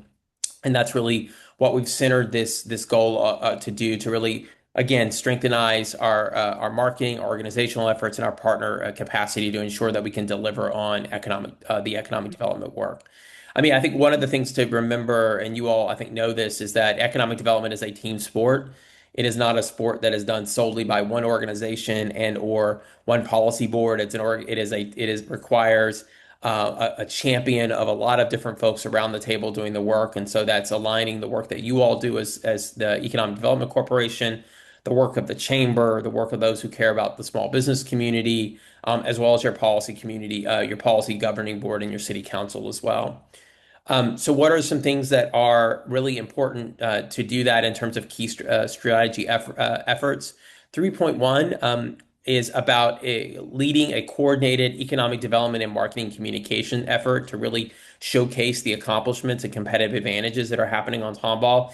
So this is not to say that this strategy is advocating for TEDC to take on the community communication efforts for the city of Tomball, but this is really about creating an economic development story and brand and identity for who Tomball is and how we're communicating who we are to the market, and really kind of telling that story.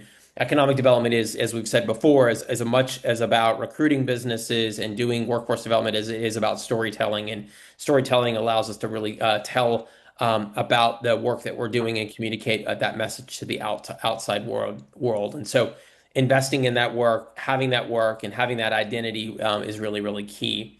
3.2 is centered on continuing to grow capacity within that strategy. So that's asking the efforts, do we have the systems, the governance, and the financial discipline and space to support these initiatives, making sure that we're well resourced to do that. And then 3.3 is continuing to deepen the partnerships and civic engagement beyond just what the EDC can do before. So as I mentioned before, a lot of the work that is in this plan requires partnerships. It requires coalitions. It requires making sure that we're aligned with individuals throughout the community, as well as with the work that the state is doing on their economic development efforts, as well as the region. And that's really what 3.3 is really centered on doing.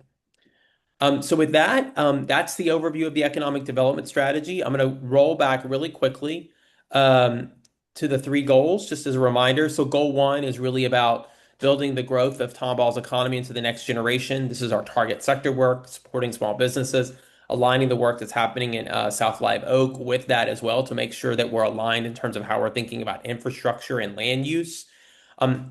Goal 2 is really about continuing the programming and placemaking efforts, particularly around how you are creating a sense of place and destination for Tomball for both visitors and residents alike. It's the work that you're doing around Old Town and Legacy Square and a lot of the signature events and supporting those going forward.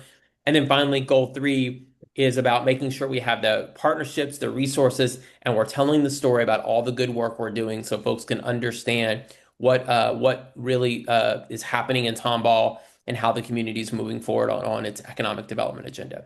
So with that, we'll stop. And I think Laura and I are happy and look forward to your questions. Just a point of clarity on 2.1, Stephen, that you put up there on your slide. Yes, 2.1. The resolve the Legacy Square and the City Hall. Just point of fact is that the City Hall is not part of our scope, not part of our purview, so that should not be. We need to correct that slide before we approve anything on that. Okay. Yes. Okay. Yep. We are happy to remove 2.1. No, just the part about City Hall. Oh, got it. Oh, I see. Yes. You're good point. Thank you.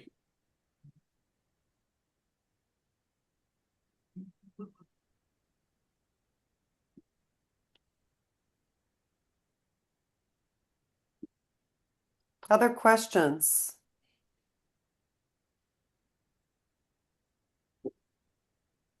Y'all did a great job. That was a lot of information to try to sort through and pick out what was making sense and what wasn't. So I appreciate that. You bet. You guys are in one of the fastest growing places in the country. You're in one of the most dynamic regions in the country. And the way that you sort of grab that bull by the horns is focusing on an economic development strategy and maintaining quality of life. And we've tried to give you a strategy that allows you to look up in 5 years and feel really proud that while you've grown, you maintain control of that to the extent possible.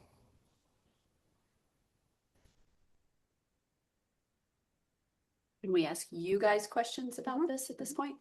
Okay, so very good. So what I wanted to find out from you guys as the main staff who would ultimately be responsible for implementing it is, we've had a really nice plan that we've worked with the last 3 years or longer. I guess really it was a 3-year plan, but then we ended up keeping it longer.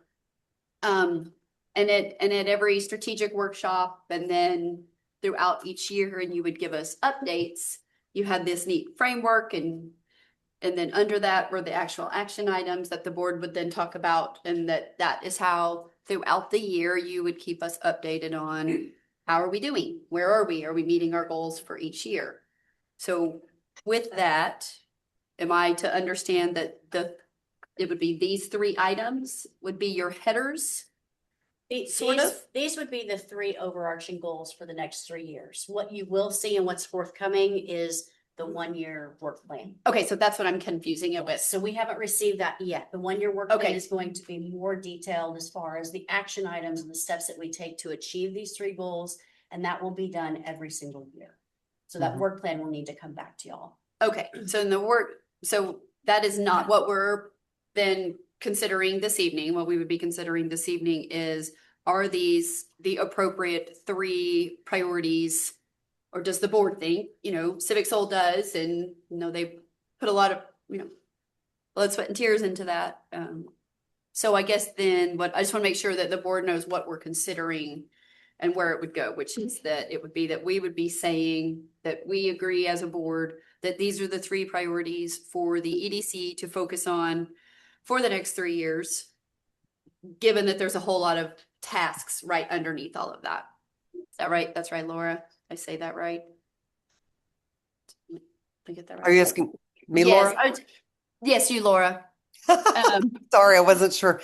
Yeah, Y'all are I know. very- I'm sorry. I wasn't clear. Yeah, I even I- myself got a little confused on exactly, and I always figure if I have a little bit of confusion, maybe I'm not the only one that I wanted to make sure that I knew what we were asking the board to consider this evening, which is just top goals that we would then focus on for 3 years. I believe the board action for this evening is to approve the economic development plan. And then I think I can't see your faces clearly, but I think what Kelly is saying is the annual work plan will come back to you all. And that is just a very operational document. The economic development strategy that we gave you the overview of this evening, that is not just the goals, it is the strategies and the details that sit beneath that. Okay, so it's more than just these three priorities, because I was worried they were not specific enough or detailed enough, but behind them and in the document that of course I've looked at, but I just want to make sure that does it get specific enough for you to feel that we have action for the next 3 years? We're happy to demonstrate that for you if you'd like to see a copy of that. We can show you a goal and a strategy and what those action items look like if you're looking to see that level of detail. I think we thought that the full plan was in the backup for the meeting, and so please tell us if that wasn't the case.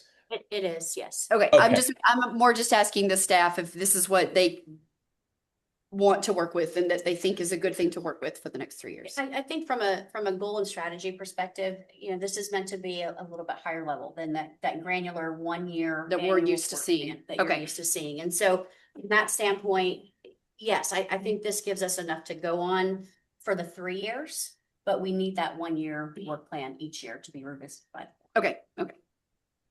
You said each year, right? With Each the year. two. Yes. Okay. Questions, comments before we move to a motion? Is that next? Okay. Do we have a motion to approve the Tomball Economic Development Corporation 2026 to 2029 strategic work plan? A motion. Second. More comments and questions from anybody? Well, we have our wonderful team here. You did a great job. Thank you very much. Great. Okay. Then I will call for the vote. All those in favor, please say aye.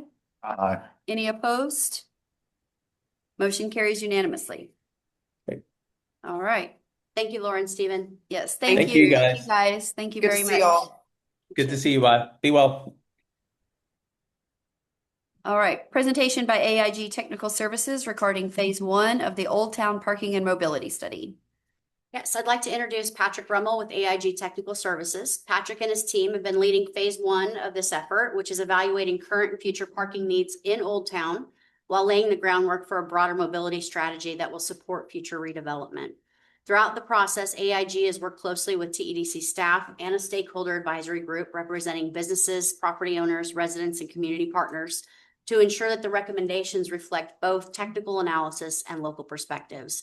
Tonight's presentation marks the completion of phase 1 of this effort and provides an opportunity for the board to receive an update and offer feedback.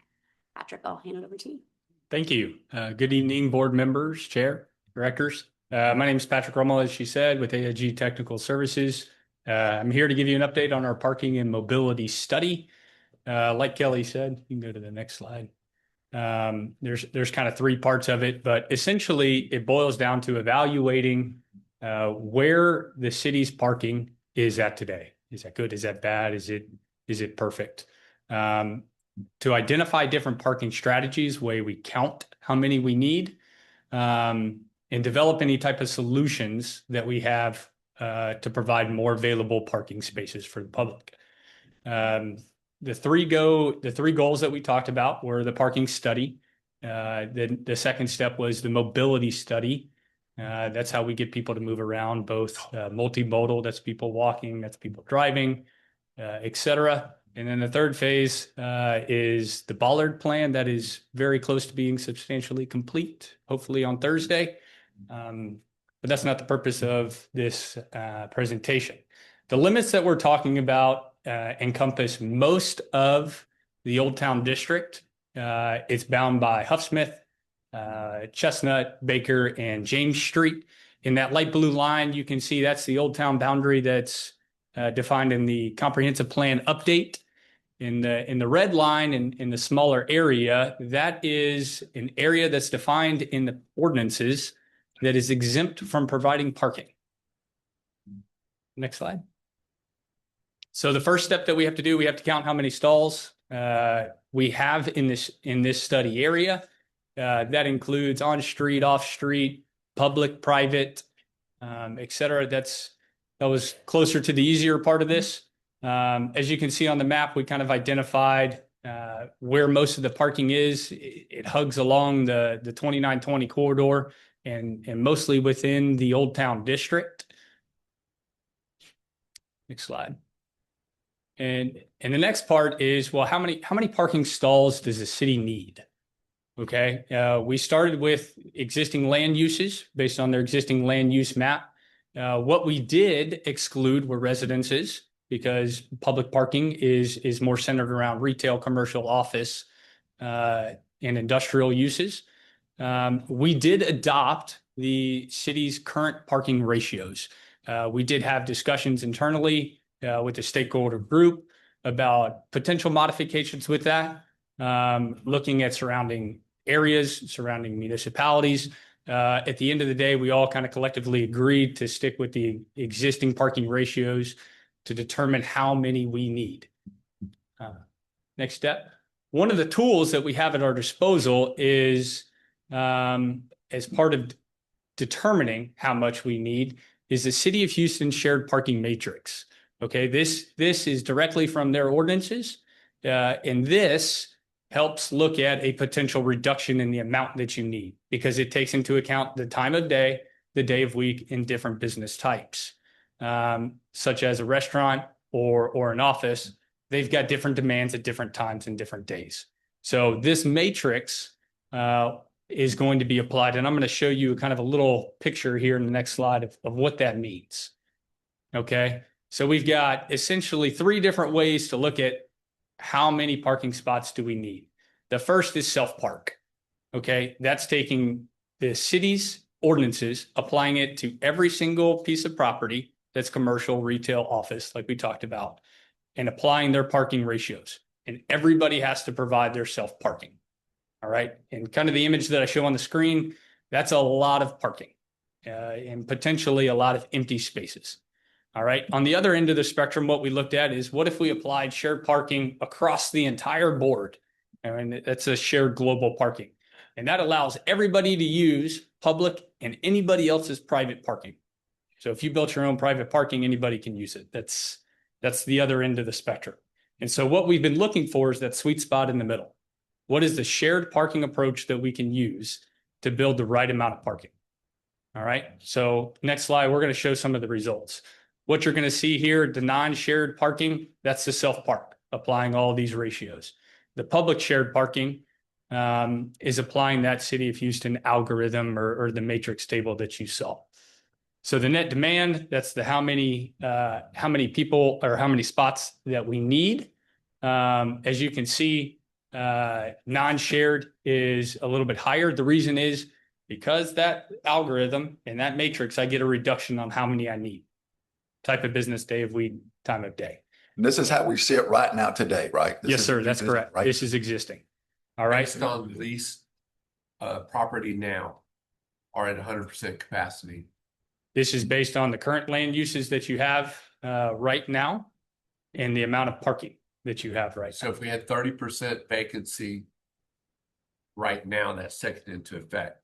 We did not take into account vacancy. No, sir. Okay. If that property has a business on it, it's zoned retail or commercial, we assumed that it's being occupied and used. Good assumption. So what you see at the bottom is the deficit of how much parking you need. This was talked about a lot in our internally in our stakeholder groups. So the self-park, non-shared parking is saying that City of Tomball needs 834 more parking stalls downtown today. And the public shared parking says that it needs 556. Okay. Going to the next slide. Now, under proposed conditions, we looked at parking strategies. Where can you provide places for these people to park? Is that on street? Is that off street? Surface lots, vertical garages, which properties, public versus private, and potential lease options on existing private parking lots. Next. So demand, we looked at a growth rate. We looked at for just commercial parking that's needed. We applied to 2% growth rate. The comprehensive plan, I believe, had a 3.4 growth rate for the entire city. But once again, remember, we excluded residences, so that we reduced that down to a 2% growth rate. The only known development that we took into consideration was Legacy Square. These are what we have programmed into this parking count. Okay, that's 1,000-seat capacity. That's utilizing the chapel as a restaurant because that is a higher and more aggressive parking ratio. And the fellowship hall is multi-purpose use. Once again, these are programmed values for the planning study. Whether that's built or not to be determined, that's what this study is based on. All right, hold on. Go back up. As you see on the right, there are, we've identified some parking lots. Cherry Street, the one north of the Old Town District on the west side of Cherry Street, opposite of the baseball fields, is the majority of it is owned by the City of Tomball. That's one of the major lots. The other one is south of the depot, along the railroad tracks. The other lots that we see along there include the ones that are already adjacent to the old First Baptist Church of Tomball, and as well as implementing the city's grant project for Cherry Street, the on-street parking that'll be reconstructed as part of that Cherry Street project. It's parallel parking along Commerce.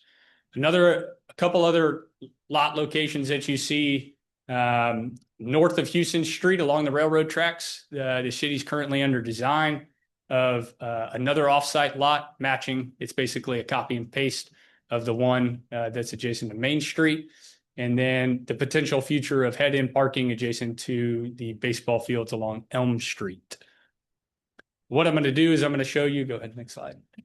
I'm going to show you kind of the two bigger lots that we looked at that really help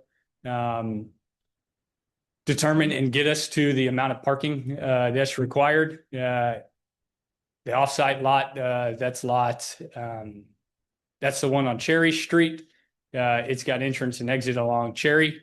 In the background, you can kind of see it. That's the future Cherry Street project.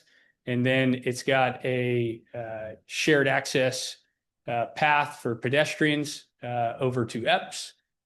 The other one is on the right side of your screen. That is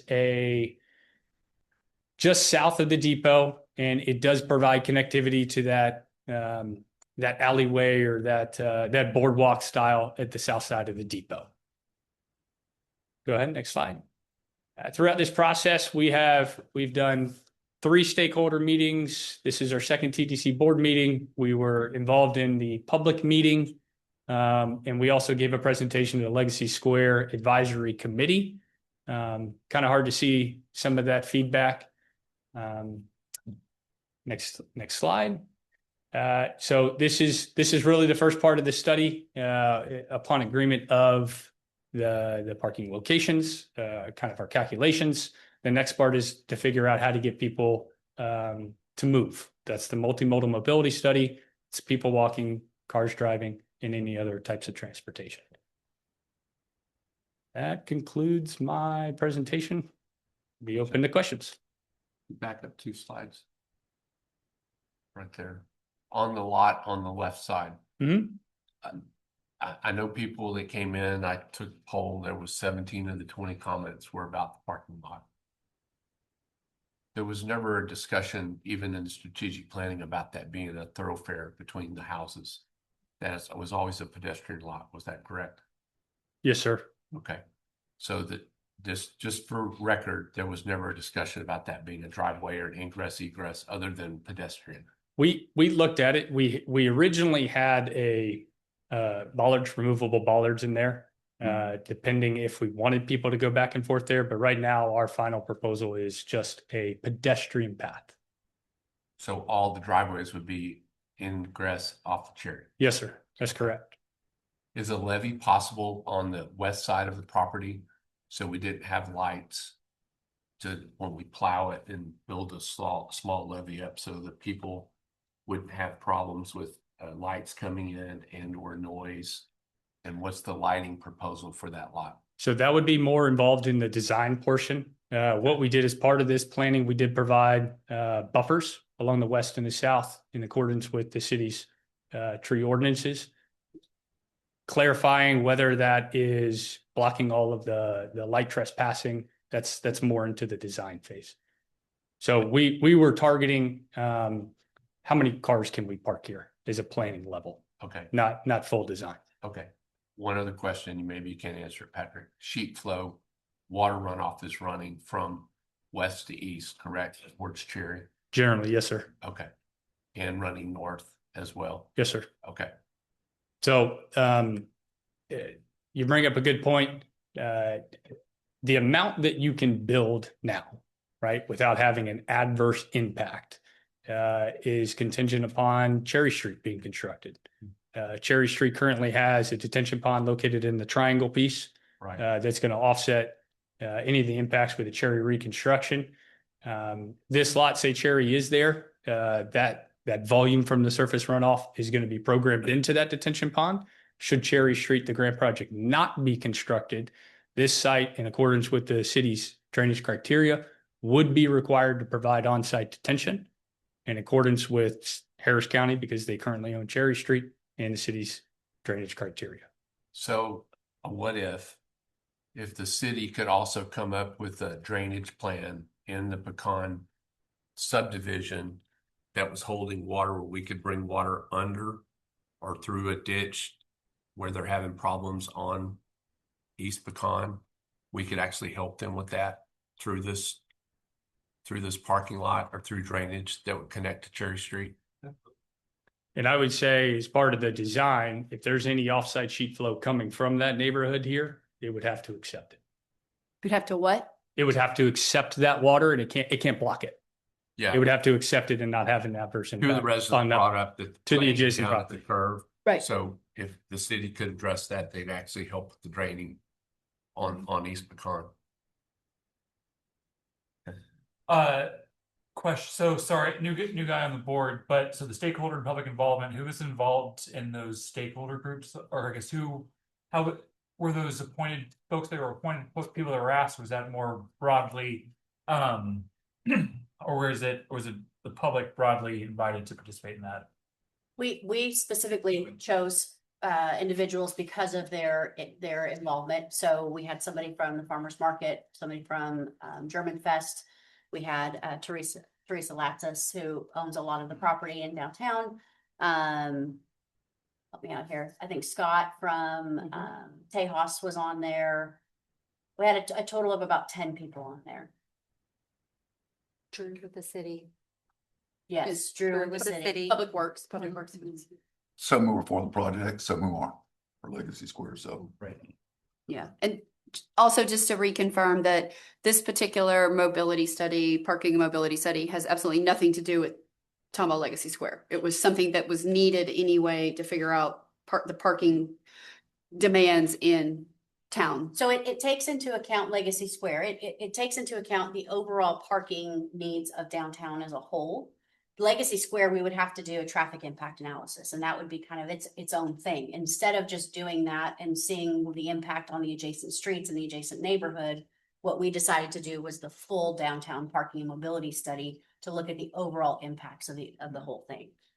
Because we already knew that we were, Already negative. yeah, we knew that we already were at a negative, that we had a parking issue to be able to go into this contract with them. Okay. And have Tell me if I'm better. wrong, but the city's doing a parking survey about Old Town Tomball in itself, right? No, we're not currently in any contract. Nobody's doing a parking survey for Old Town. I think this included Old Town. This is us. This is They had a separate one too, though. State.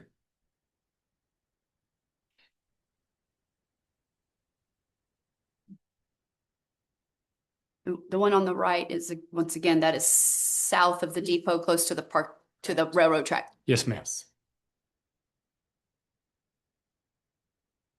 And that's similar to the one on the left. If you build all of it, you are going to have to provide some form of detention to have no adverse impact. But the thought is that east of the railroad tracks accommodates this, or no, because the water goes the other direction? Nope, those are different waters. Different basin. Okay. Yes. Even though it's like right there, but with the railroad tracks, it separates it. Yeah, that's right. Okay. So the one on the one on the right absolutely would have to have detention somewhere to do that one. Somewhere, somehow, for no adverse impact. Okay, for no adverse. If that's on site, if that's somewhere else, Okay. to be determined in design. Okay. And then the one on the left, if we complete the Cherry Street expansion and drainage that's proposed, then that lot in and of itself doesn't need its own detention. It is programmed into that project. It's programmed into that project. Yes, ma'am. And does this contemplate cutting down 200-year-old oak trees? We looked at the city's available parcels that they have, and that's how we chose that location. Design can look at manipulating the lot to save those, should it so be wished. But that's part of design. We're looking at total number of stalls at this point in time. Okay. Patrick, was the north, I'll call it the north baseball field triangle by the railroad tracks, was it considered as a parking lot in lieu of the Cherry Street lot? As of right now, the Cherry Street Grant Project is going to utilize that for detention for all of the Old Town north of FM 2920. So all of it's being used. All of that, Correct. not 70%, where you could put like 200 parking places there against Husmith. As of right now, no, that's not the way. That's not what we looked at. Okay.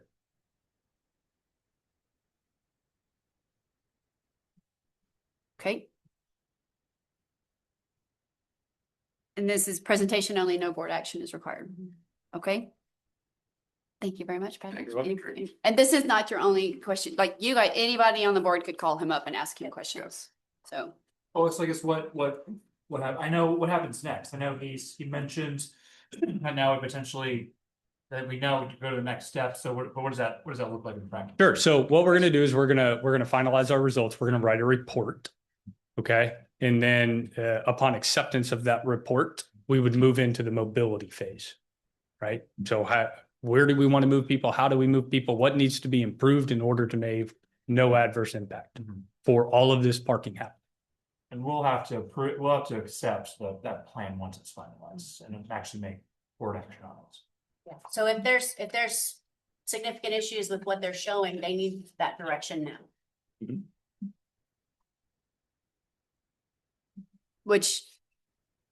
But what I'm hearing is so that I guess what would be an option to that direction? Could that direction be, please go back to the drawing board and come back to us with an option that is not cut down oak trees?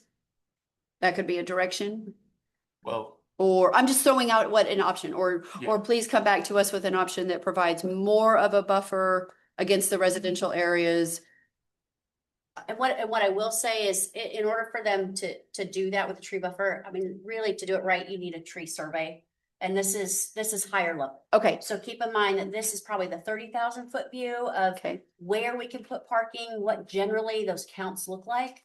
But when you get to the point of saving trees and really laying out, that's in the design phase. Okay. And so if that direction is, we don't want to cut down any trees, we need to make sure that we articulate that for the design phase. Okay, and that's why I was asking if that would be the guidance now or if that's at a different stage. I think they need to know that and be able to write that into their report. I think that's information that is gonna be helpful as we start looking at the actual numbers of parking stalls that can be achieved in those lots. Because what that would do is that would change the numbers, Yes. Yes. right? So if we added a bigger buffer, that takes away trees. Correct. Trees, focus on trees. That would take away parking spots. If we added to not cutting down trees, that would take away numbers. I just have a question. EDC doesn't own that property on Cherry Street. The city owns that property, correct? That's correct. Yeah, so we'd have to We wouldn't even be making that decision at Correct. all. We would just be Make that present, that's very good. on the record. Yep, yes. This would not be the EDC's decision to make at all. Right. This would be just Recommendation. a recommendation of a study that we had done that we're saying, here you go, city, here's what we've. Correct. And this will be Discovered. presented to city council as well, so they'll have a chance to hear the parking study as well. Before it's finalized. Yes. So they get to hear and give the same recommendation. So the entire council gets to hear the kind of the same presentation and then gets to give the same feedback to say, before you go finalize it and write up your report, we would like to see A, B, C, D. Okay. And sorry, that plan will be finalized before it goes into design stage? Like really get more granular on the design stage? Yes. Yes. Okay. Once the planning is complete and should somebody accept the project or want to move forward with the project, then you would go into design. But given that that's kind of like, is there a chicken and an egg situation? Then even though I guess it seems to me, and I could be wrong, so I could absolutely be corrected, is that if when you have this study and it comes up with this plan, then when you get into design, I would envision that the plan itself could be tweaked based on issues that design presents. So it could be revisited. Absolutely. And like I said, this is more a higher level. So keep in mind, generally locations are being identified and generally number of stalls are being identified. But once you get to the more granular level of actually creating the plan, that's when you really are going to define those areas of buffer and the amount of parking that we can actually get there. And what are we seeing now on that triangle? Like everybody's parking on it already now, just as dirt? I think there's gravel. I think the city Used to put be some gravel. gravel down. It's based. Because it's being used as. So it's kind of already being used as parking? Just unofficially? Yeah, I think baseball's been using it for years. So is the consideration looking at properties that's not available yet to say strategically the triangle on north of Huffsmith between it and the drainage ditch that just came up for sale? Is that a consideration that was put into the equation for possible mobility? That was actually outside of our study area. Okay. So our study area was bound by Huffsmith. Could be considered. What I would say is we really tried to target surface lot and on public property, Tomball property. And what happened was that gave us the targeted goal to meet the deficit. So Huffsmith was the north boundary, Chestnut was the railroad track was the east boundary. Chestnut was the east boundary Baker was the west boundary. and James is south. Yes, sir. Mhm. And I'd like to say, just for the record, on your report, you had 1,000-seat theater for Legacy Square. That number more likely will drop. It's been discussed. I just want to make that public from after hearing everybody's voicing their concerns this evening. So that's the number that we Yeah, have right. programmed, right? If that number drops, you don't Right. need as That came from a consultant that we had hired about what was needed, but it was never said A year that ago. it was going to be that a year We ago. looked at the conservative side to see if Right. it does happen. The sweet It spot can is be 750. Just so you know, 750 is kind of the sweet spot, depending what the architecture comes up with. You So- may say it's 700 or Right. 712. Our planning study, we went the conservative route. If you ever went that way, Okay. this is where the parking would go. And that's the only known development we looked at. Is it possible though for the report to have a range? Because I guess it's not, how do we know as a decision-making board and the council as a decision-making board know if it's 700 or 750, then how do we know what the right number is if we're only working with one number that's based on 1,000? So Can it be a range I'm gonna try to formula? I'm going to try to answer that. So we targeted what was conservative. And so if we show the amount of parking, the proposed parking that in a planning level can be accomplished, if you come back and you say it's 750 or you build less of what we programmed in, all you have to do is build less amount of parking. But how do we know how much less is the right amount? That'll be part of the implementation. We're going to dip into that a little bit of part of the mobility plan because nothing ever gets built overnight. But it depends on what you build and when as part of figuring out how much to build. So they're still going to be held to this parking ratios to the parking strategy. But whenever it becomes, I guess, are you targeting Legacy Square? Or are you just saying in general? What I'm targeting is the net parking demand, because that was where my main question was. That's kind of not a black hole number, but it's a big number that then needs to be broken down a little bit. And all I'm asking is it possible to have that number, the growth, not the existing condition net parking demand, but the growth number, is it possible to just have that one number as a range instead of one number, to have it to be two numbers, a high and a low, or low and a high, such that then the what we need to build is now Yes. a range. Yes. It is possible to have that be a range Yes, ma'am. based on, like, let's say between 700 and 1,000 for the main sanctuary at Tomball Legacy Square. We can do that. And Wonderful. The parking ratio is 1 per 4 seats. So that's 1 for 4. So it's a pretty easy formula. yes. Yes. Okay. I get what you're saying. Okay. Yes, we can provide that range. Okay. Wonderful. We would probably still show the total amount for the most conservative, but you could see mathematically, you would see the difference in the surplus that's provided if you built it all. that would be fantastic. Yes, ma'am. All right. But we'll have another crack at this, so we can be thinking on it. Thank you very much. Thank you. Okay, do we need to take a 5-minute break? Bio break and get some things to drink? Anything? Yes, okay. It is 7:38. We're gonna do 7 minutes. 7 minutes enough? Yeah. 7:45. We're gonna resume at 7:45, so we're in recess for 7 minutes.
Michael.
Phone.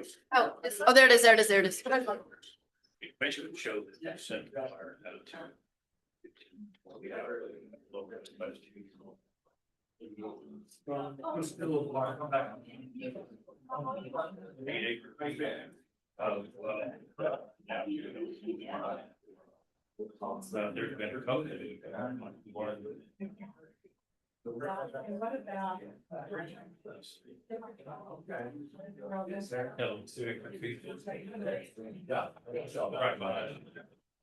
All right. Who we're missing?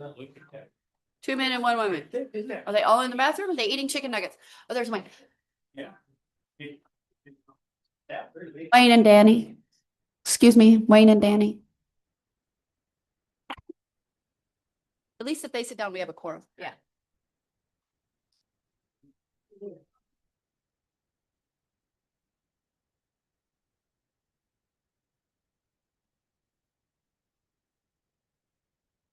All right.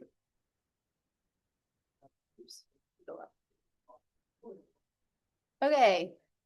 Well, guess we go ahead and get started. We have a quorum. Is 4 a quorum? 4 is, yes. 4 is a quorum? Okay.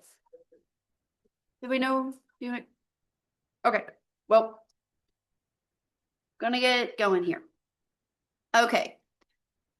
The Tomball Economic Development Corporation will now enter into a workshop session to discuss the draft fiscal year 2026-2027 Tomball Economic Development Corporation budget. And before I hand it over to Kelly, I just wanted to reiterate that this budget is extremely draft. The legislature in the last couple of years has moved up, for lack of a better word, has made earlier in the year the required adoption of all municipal budgets. So the city's budget and the EDC's budget, and it just keeps getting earlier and earlier and earlier. And obviously, if you're trying to create a budget earlier in a year, the first round of it is draft. So number one, what we're looking at is draft. And number two, with the Texas Open Meetings Act, of course, in order for us to sit down together and start discussing anything, the staff needs to get together and put something on paper. So this is their something, which Kelly's going to present to us, but this is not Kelly or Tiffany or me telling this board what the budget needs to be at all. This is a starting point, because without a starting point, then we're just shooting in the dark. And so I don't want anybody, I mean, I'm sure everybody's already looked at these numbers. The internet's already looked at all these numbers, which is perfectly fine. That's how it works. That's why you have the Texas Open Meetings Act. But this is kind of the starting point really now. They just needed to give us something to look at. So keep that in mind. And I want everybody to please speak up and throw out input and say, that's too high, that's too low, I think this, I think that. Like, that's why we have a board of directors, because it is not 1 or 2 people deciding what the budget's going to be. Can I lead by saying thank you to you and the staff for the countless agonizing hours that goes into putting this together?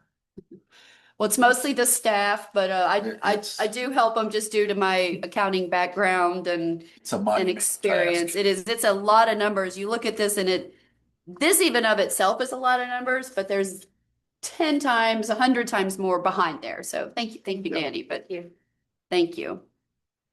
So as Lisa said, this is really the first step in our budget process. This is intended to be a workshop, not the adoption of a budget. It is very, very draft. The goal is to review our assumptions, to identify priorities for the board, discuss any areas where board direction is needed, and then receive feedback that we can then incorporate into the next draft that will be presented when we have our joint workshop with City Council. This budget is based on 3 priorities. So that's honoring the commitments that we've already made. We've got a lot in our grant commitments that we have to adhere to, as well as our debt service.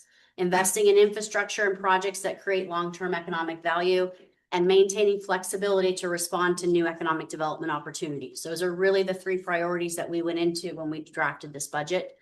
And as I said, this evening is about receiving direction, not making final decisions. Go ahead with the next slide. So I want to start by kind of going through the budget schedule. Tonight, like I said, starts the budget development process. We'll incorporate the board direction into this workshop or following this workshop. The draft budget will be presented at a joint city TEDC workshop on August 3rd. And then it will come back to the EDC board on August 11th, followed by consideration from the city council on August 17th. So there's numerous opportunities for discussion before adoption and before a final draft is presented. The administrative budget primarily maintains our current level of service. What it does have is a proposed 3% cost of living adjustment. Any merit increases remain at the board's discretion. That's usually done in August when we have our evaluations. Our benefits are projected, that's medical and dental, to increase by 10%. So when you see the administrative cost there for benefits, it is significantly higher because of that projected increase. We've got dues and subscriptions at $24,000. That has to do with some updated software, as well as having John on staff and some of the programs that he needs to be able to do his job. We are awaiting figures from Texas Municipal League on our insurance. So that's surety bonding, that's premiums for general liability, errors and emissions, as well as property. We've got a placeholder figure, I believe, of $93,000. That's what we've budgeted for this current fiscal year. But that will need to be honed in as we get closer and get figures back from TML. We have a contract with the city of Tomball. That's an administrative services agreement for $55,345. That's for inclusion in the city's audit. That's for financial services. You see, obviously Bragg does our financials, HR services, and then any other additional services that the city provides to the EDC. And then our lease expense, which includes cleaning at $85,200. So those are primarily our contractual obligations there for the lease expense and the admin. Bottom line, really no significant operational changes, primarily normal cost adjustments with the exception of the medical and dental going up. So on the indirect economic development expenses, marketing is projected at $175,000. Our current budget is $150,000. We've met, obviously sat down with John and started to put together his marketing plan. We've also met with the city's marketing department to see where we can collaborate a little bit more on some of our efforts. So you will see that extra $25,000 plugged in there for marketing. Our impact model license goes up, I believe, 2% each year. So it's $5,134 this year. We've plugged in for event sponsorships at $35,000. That is going to be different events like our strategic work plan retreat. That's going to be our economic outlook luncheon. That's going to be our mix and jingle. That's also sponsoring the chairman's ball for the chamber, as well as any other event sponsorships that we do. And then our website and GIS costs are roughly $26,000. And feel free, if you have questions as I'm going through this, feel free to stop me, but we can go back to it as well. Under professional services, these are services that allow us to implement projects efficiently. So we've got on-call engineering. That's for quick project response. It allows access to engineering expertise on an as-needed basis. Allows us to obtain timely technical assistance for project evaluations, development prospects, TEDC-owned properties, infrastructure planning, and coordination with the city. We've got $14,000 for CoStar. That's a commercial real estate database, and that's what gives us access to market information, lease rates, really identifying opportunities for redevelopment, helps us provide timely, accurate information to developers and brokers and our business community. Can the board get access to that? You can through us. I don't know that you can have your own login. No, I didn't want. But we can, if you've got data that you want, we can. Can we get a breakdown on professional services? So on the slide. That is the breakdown. It's going up $200,000. So look on the slide on the screen. Is it not there? I understand why. So the part of it is it's a carryover from the parking mobility study. So what we won't expend throughout this fiscal year, the remainder of that contract would be about $150,000 to carry forward. Professional design services at about 5,000 because a lot of that is being done in-house now with John on board. Same thing with public relations. We've got a placeholder in there for the strategic work plan retreat of 25,000. I think that's probably high, but it depends on the type of consultant that we end up hiring. Multi-view, that's $30,000. That really does not change. That's our digital marketing platform. It's got targets for specific industries. It's what we call our internet stalking, if you will. Kind of like when you say Nike and then Nike shows up on your ads for about 7 days. Very similar. Aerial imagery at 1,000. And here's where the big bulk of it is. I'm sorry, I was looking down the whole time. I was just That's trying to okay. figure out where it came from. That's okay. And that's it. So the Cherry Street parking design, if the board wants to move forward on the design of the Cherry Street parking that was talked about tonight, that design would be about 360,000, and then we've got a miscellaneous of about 20,000 for things that come up.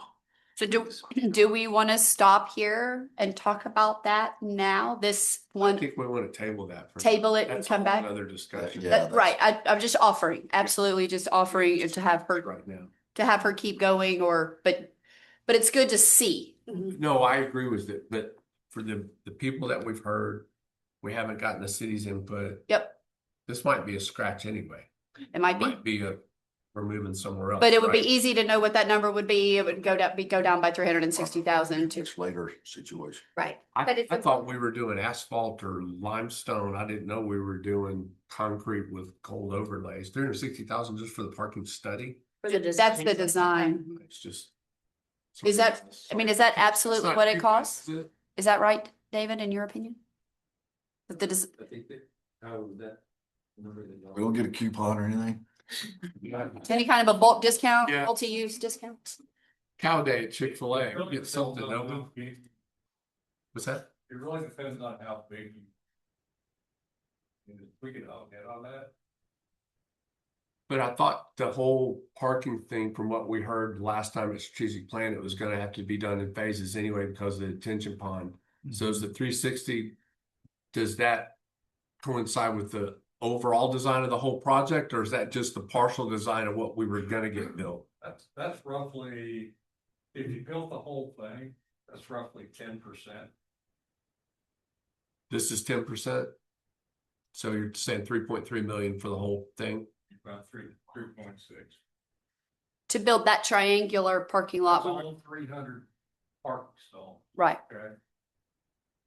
That 10%, I mean, that covers your survey, your geotechnical, your design engineer. It's not just me. Okay. No, so you're saying that represents about 10% of the project cost. About 10% of the construction. Is that a good rule of thumb? You're generally 10 to 20, depending on what. Yeah. Okay. It's kind of like 6% on selling a house. It's kind of. And it's just a placeholder. It doesn't mean that we are approving the No, I get it. contract. Because that would still come before the board. Yeah. This is just placed in the budget. If you guys want it there, then the contract would have to come before the board for approval. Yeah, I think we just have to get a consensus if that's something that the city wants to do and we want to go forward with it. We got to understand what they want and what's acceptable and what's not, because that's a big, not the number, but just the whole idea. backflow of the whole thing. The Yep. whole project. So is there ever, I'm gonna throw something out that might be crazy. Is there ever a thought that says that right now and by adoption on August 17th, we as a board and a council are not going to be able to come up with an answer of whether that's something we want to do in the next year? So we leave it out to say that we don't know, like maybe we're at 51% we're not, and 49% we might, whatever. So we leave it out with the idea that we can do a budget amendment later if we decide. So if by next March or April or whatever, then the stars have aligned and we have all said that, yes, that is exactly what is needed in Tomball, all things considered, and that the board and council both feel that, then we could do a budget amendment, given how enormously large it is. Because like, you don't want to do a budget amendment for such a whole bunch of small things such that we're doing them all year long, because then that's just poor planning. Then you just didn't planned your budget right up front, because there's things you know and things you don't know versus things that are so big and unknown. The option could be to leave it out. Is this a hot ticket item with the city as far as that? What are the odds of this actually being done next year? I have no idea. I don't think it's been discussed publicly. I don't think the council's not discussed it. Mm-mm. No. So this at least gives you an idea of what that cost would be. Yes, So what we need. That's what we need as if a we want to take board. that out, we can definitely take that out. We can look at that in a future year. That just gives you kind of an idea of what, what we would need to do in order to start moving forward on design on that. So let's talk about, let's revisit the dates, today, of course, is the 14th. We as a board are going to sit down with council on August 3rd. So it could stay in there between now and August 3rd so that it's in front of council and we say, hey, we're still on the fence on this too. We've left it in so that it's there for all of us to discuss. What are your thoughts, council? And then that would, and then it still comes out. It could still, because that's the 3rd. And then the board, it needs to vote on it on August 11th. So we need to vote on this on August 11th. We need to be done moving it around because we need to vote on it so that it can then be voted on by council on the 17th. Is that right? Mm-hmm. I would propose we just do a placeholder, remove Cherry Street out of it, and just put parking design study, earmark some money in there for it in the budget, knowing that Cherry Street may not be the ultimate decision. It might be North Huffsmith. It might be something else that we come up with. So the money's still in the budget. So parking, Olivia doing an amendment. Parking design, but we did an amendment last year for our new personnel, and it was. I mean, it's time spent, but I mean, I think it was great because it made everything so transparent. Hey, we need to hire somebody else. Let's all get together and talk about it. And, but so we leave a placeholder now. For now, maybe we call it parking design. But that we still, this would be something we would certainly want to hone in on with council and say, Sure, absolutely. We're on the fence too. I feel like when we sit down with them that, because one of the things that I've tried really hard is to build a workshop environment, not a one-way communication environment. And I think we're getting there, and this would be a good way.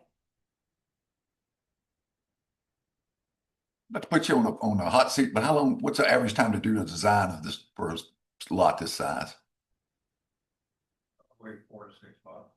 Hang us long. Yeah, we need to put it in then just because if it gets approved next year, we've got the money to do the design. We need a placeholder in there. We need a placeholder in there. Yeah. Oh, okay. We're going to leave it in, then we'll discuss it with council. Yep. And that's only for Cherry Street. It's not the other one south of the depot, right? Correct. There's no money in there for that design. Correct. Because we technically wouldn't be in charge of those projects. That's all city property, just like the city's handling. Right. Are we involved at all in the north up against the railroad tracks that are working on? We haven't been asked to fund that as of yet. As of yet, okay. So the city sometimes does parking lots without us and sometimes does parking lots with us. Is that how it works? Yes. Yes. Depending on The need at the time. Okay, that makes sense. Wayne, just to give you an idea of it, these parking lots, we price them out, construction costs. Right. At about $10,000 a space. A space, okay. So parking, again, your design cost generally ranges at of construction. Yeah. Okay. Okay, so you get back into how many can I design? It doesn't have to be Cherry, it could be that Anything. Depot, it could. That's really helpful. Thank you. You want a general placeholder. Sure. You know what I'm saying? Yeah. You get back into how many you That includes digging the detention? probably would. It might kick it up a little bit, but And using the dart to build a levee? Seriously. Yep. you can landscape berm, Landscape berm, whatever you want to call it. Yeah, that sounds better. Yeah. Nope. Okay. Thank you. Okay. Under city debt service, this is our existing debt service. We're at about 2.27. This coming year, that's for the business park infrastructure, series 2013, medical complex in South Persimmon, series 2016, and then the Southside sewer plant expansion that we just approved in 2025. So I'm going to ask David now to get up and give us a little bit of an overview on the city's request for funding for this coming fiscal year.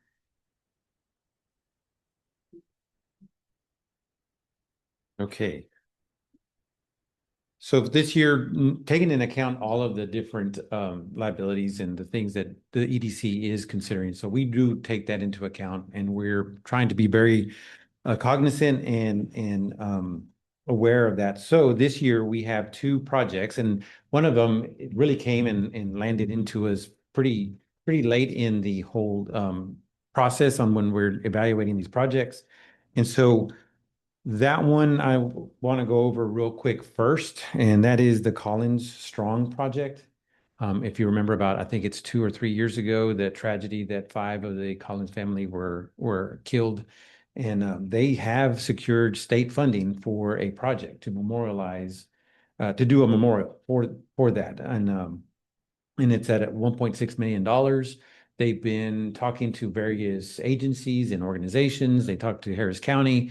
They came and talked to us, and they really want to be in Tomball. That is one of the major things that they want. The outpouring of support from the community has absolutely touched them. And so they really want to do the project in Tomball. We met with Kelly and the family. I've taken this to council to review just to see the consensus if this is a project that we would want to take on.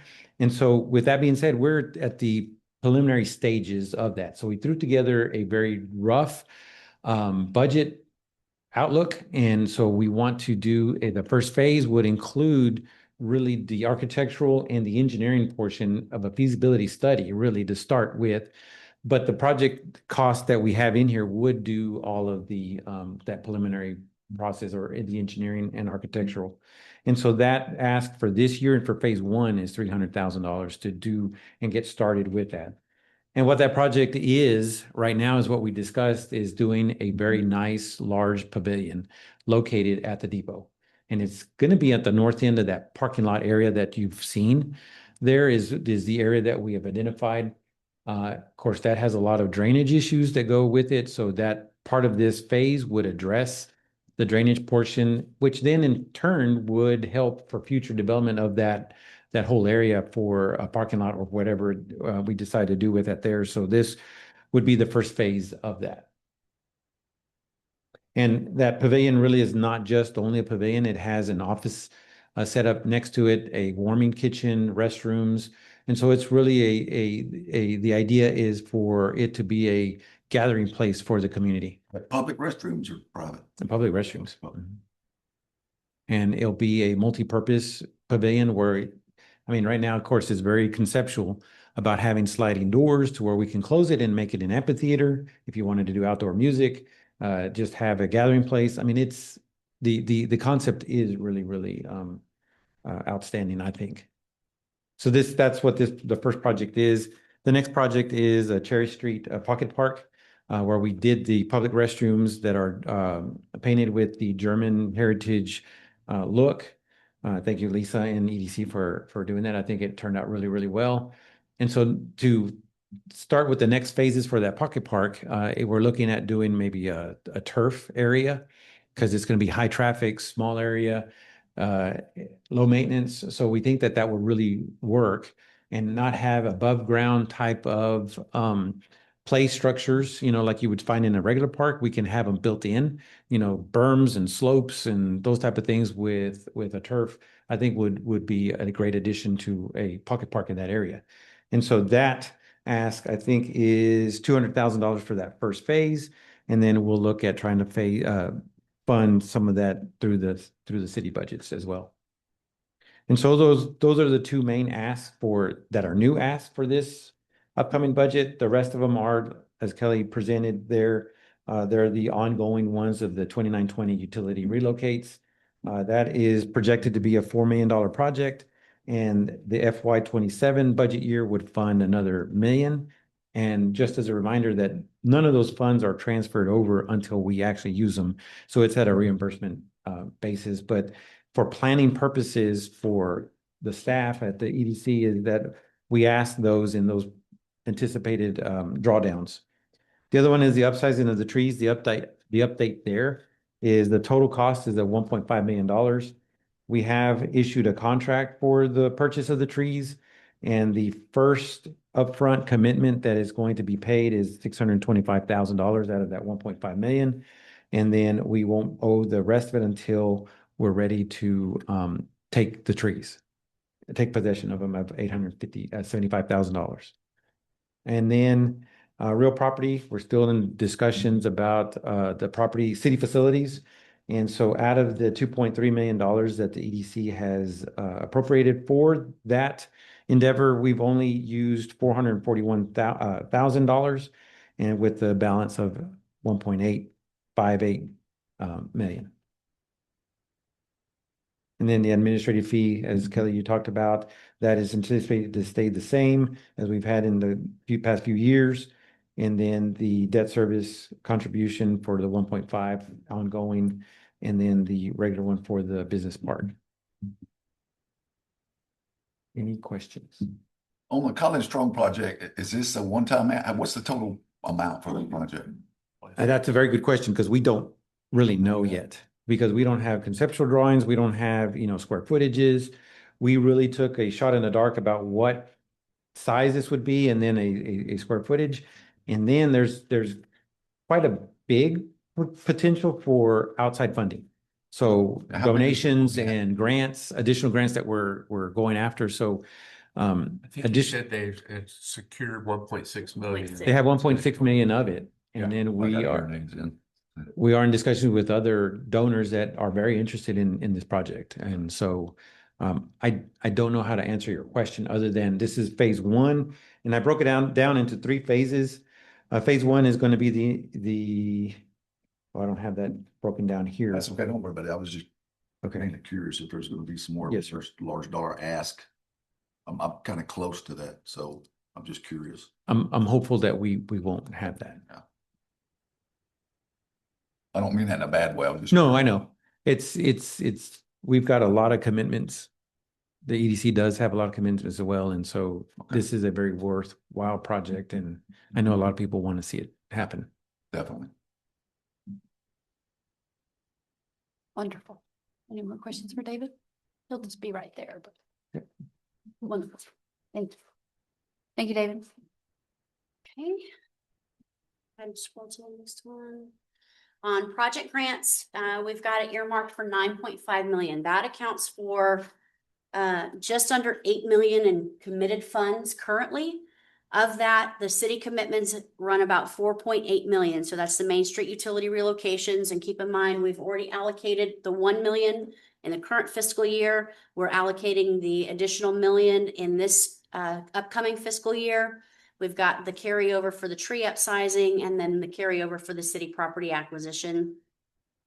Project grants are board approved grants. So I did put the Cherry Street project and the Collins Strong project in here for the projections, as well as earmarked $1 million for any new project grants that are unknown at this time. I thought the summer youth employment program, we had approved a $50,000 increase in the SYEP for this year. So we'll talk SYP on this next slide. What the board decided was to go up to 260. So we are currently at 250. We landed on that 260 to just get us through this year. Obviously, as you can see, discussion and direction is definitely needed. We know the need is there. And so it's kind of more of a question of what we want to scale this workforce program to. So the 27 proposal is flat. It's flat right now and up for discussion. And in your discussions with the companies you visited, has there been any, probably hasn't been any opportunities to ask them if they're willing to participate in that fund? As far as partnering, partnering? there hasn't been that, there hasn't been an opportunity that I would say that would be a strong way to partner. It's been midpoint lunches and their check-ins. So that's not an area that we have dismissed by any means, but it's not a discussion that has taken place for 2027. But can that happen at the exits? It can. Just as a throw out, like, hey, now that you've done this, if we were to have asked you at the beginning to have partnered with us to where they paid 40% or 20%, would you have still done it? I think that could be included in the Like a survey? So I we feel like it already could be sent a included survey. in the survey to say, and like, would you have been willing to have paid for a portion of your interview in turn? And if so, do you have an estimated percentage of what you would have felt that you would have paid for and still done it? Does the board feel like that would be the direction that they would want to see this program go? To be a more buy-in? At several board meetings back, I suggested that we increase it to college interns as well. And we did. We did. Okay, so, but it doesn't say college, but I think you get more buy-in from companies if they were able to recruit college interns.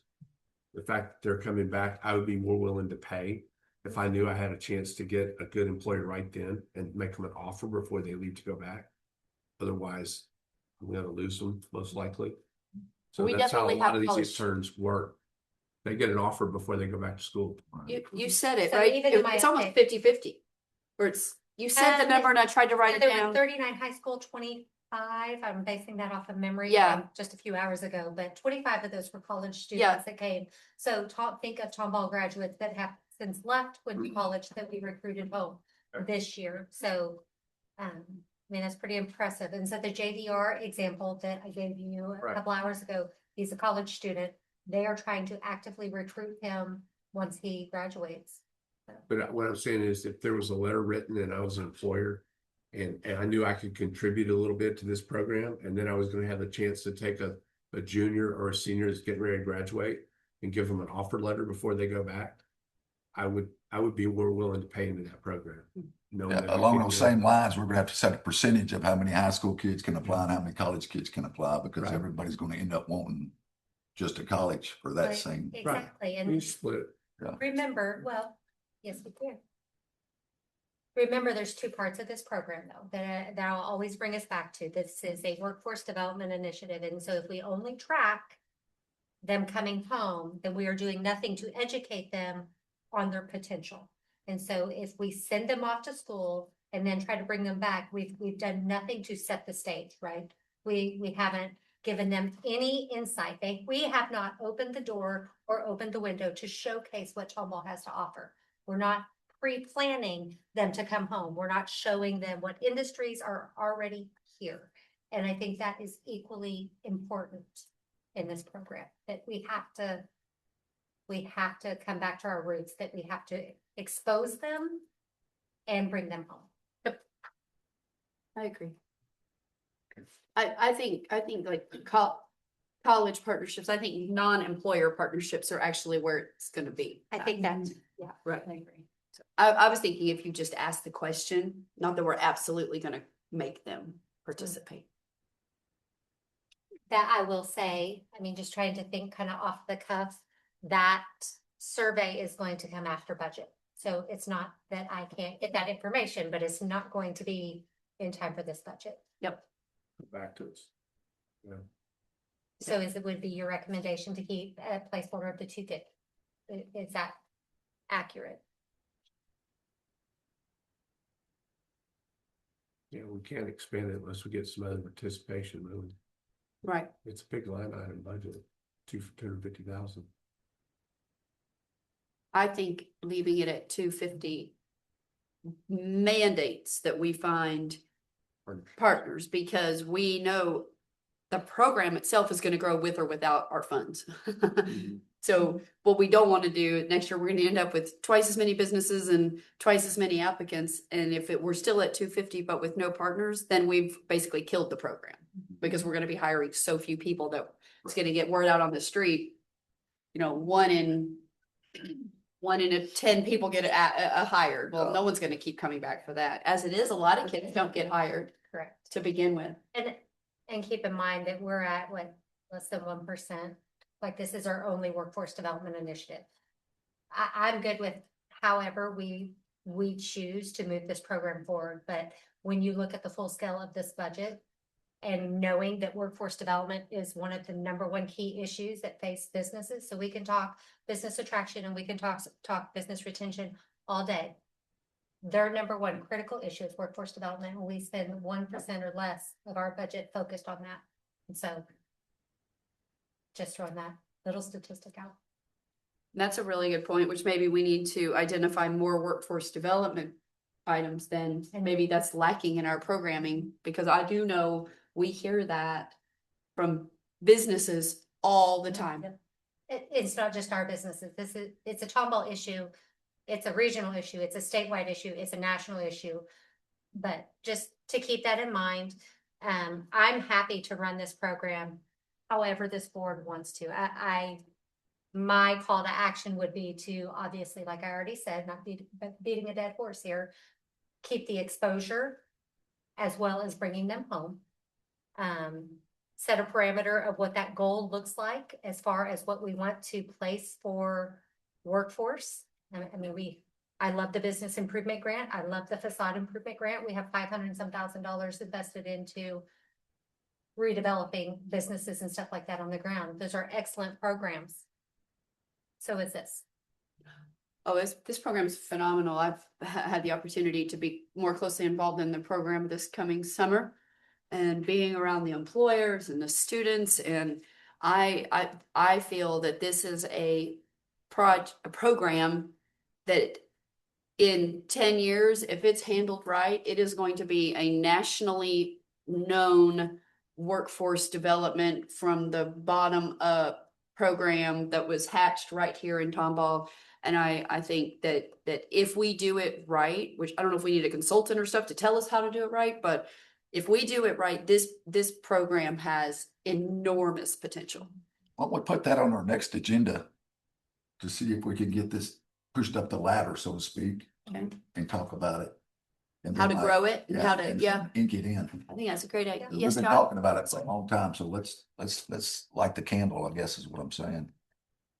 Quickly, I just wanted to tag on to what Lisa and Tiffany said, that this is from a marketing communications perspective, especially when talking about our target industries and the messaging that we need as part of those goals that are approved for the strategic work plan going forward.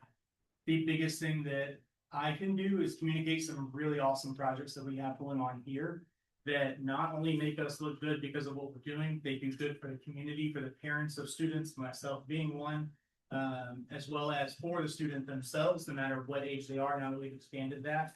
And then it does so much to bring in those businesses, because this is a unique partnership that does not exist in every municipality or every region. I don't know how much, everyone knows about that, but this is a gold star, something that is newsworthy, something that I want to be able to push heavily as a really good program that we have, because it truly is something that is unique and special and a draw to Tomball that not every EDC that we're competing, quote unquote, against has the ability to, herald that they're doing, right? So this is something that's really big for us on a bunch of fronts. And I just wanted to say, hey, I love being able to speak about it. Yeah. And we could absolutely talk about this at the next, like you had mentioned. What I would say is, as we continue our planning, my recommendation it would be to find that whatever ceiling it is, whether it's the 250, but we use that as leverage. We go out and we meet with people, businesses, organizations, whatever that structure may be, to be able to match this program. That doesn't have to be decided by budget. That is setting the ceiling is what is to be decided. Us going out and putting a plan into action of how to intentionally grow this program is another step. And so keep in mind, this is just budget. And it's, I hate to put it as like, hey, give me a dollar amount, because that's not what I mean. My question to the board is, what is the impact that you want to see from your number one workforce development initiative? You put a number into that category, staff goes and grows it. That would be part of the strategic work plan. It's in the strategic work plan. One of the initial items to go after is to grow this program. I hear you. We will and we can. Give me a ceiling to where we know what to allot against our partners. Remind me again, how many students applied? We had over 250 applications. 250 students applied and only 64 got jobs.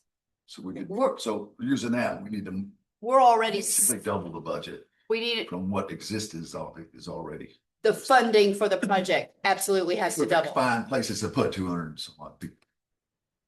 It's the kicker. Yes, I mean, and they may not, and I don't have any idea, but I don't know, was all. We had 90 positions that could have been filled. So 90 positions that could have been filled, but I think only. it was roughly 92, but 90-ish. 26 weren't filled. Exactly. And so what? Because they didn't match, or we didn't have candidates? There are several issues. And so when you look at SYP, that number always goes up and goes down. It fluctuates so much. And I explained that a little bit whenever I came asking for more money, which we don't even need at this year.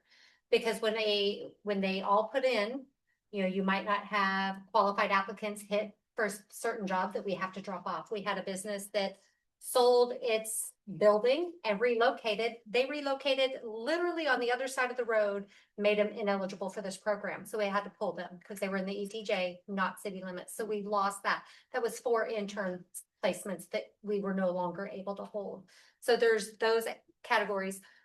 When we had to send out initial acceptance letters, approval letters to give them a maximum ceiling of how much the TDC would grant them, we had to send that out.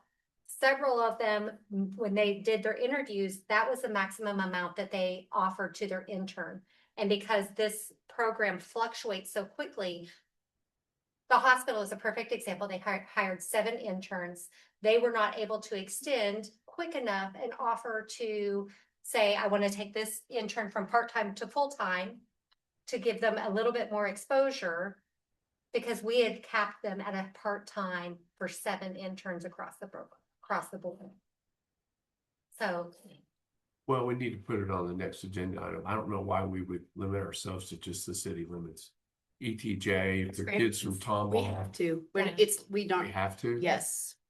Our sales tax, the money that we collect is from the city of Tomball. The projects that we support are for the city of Tomball. In order to do any project in the ETJ, we'd have to go to commissioners court. Employers. Yes. The employers. The students are not just inside the city limits. They can be within the TISD boundaries, the jurisdiction, because we could not exclude, obviously, Memorial or any of those students. And so if they are an active participating student inside Lone Star, really any of the schools, because we have students that are going to A&M, Texas Tech, all over, and then they come home. And so their residing address has to be inside that jurisdiction. So W Industries is in the city limits? Yeah. Over on the other side of 2970. Yes, because that is the Baker Hughes facility that we incentivize at campus. Where that rig was. Close behind it, 78 acres, yeah. Yes. Okay. That whole That's 70 ETJ. acres. Yes, sir. We set it in the city, that we have. That's in the Yeah. city limits, yes. Okay. That's for sure. So what you're saying is we can't get companies from outside the city limits, We can. even though the sales tax is not limited to just Tomball people. I mean, they come from out of state, out of the city. Magnolia, yeah, whoever said that, Magnolia. We can't, and I can't incentivize a company outside of our city limits. Because the sales tax dollars were spent here. And they're stay within the city. Yep. So they were spent here by people from all over the world, but. Yep.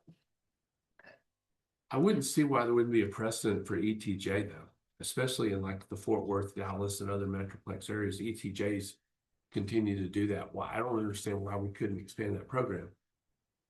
Well, if the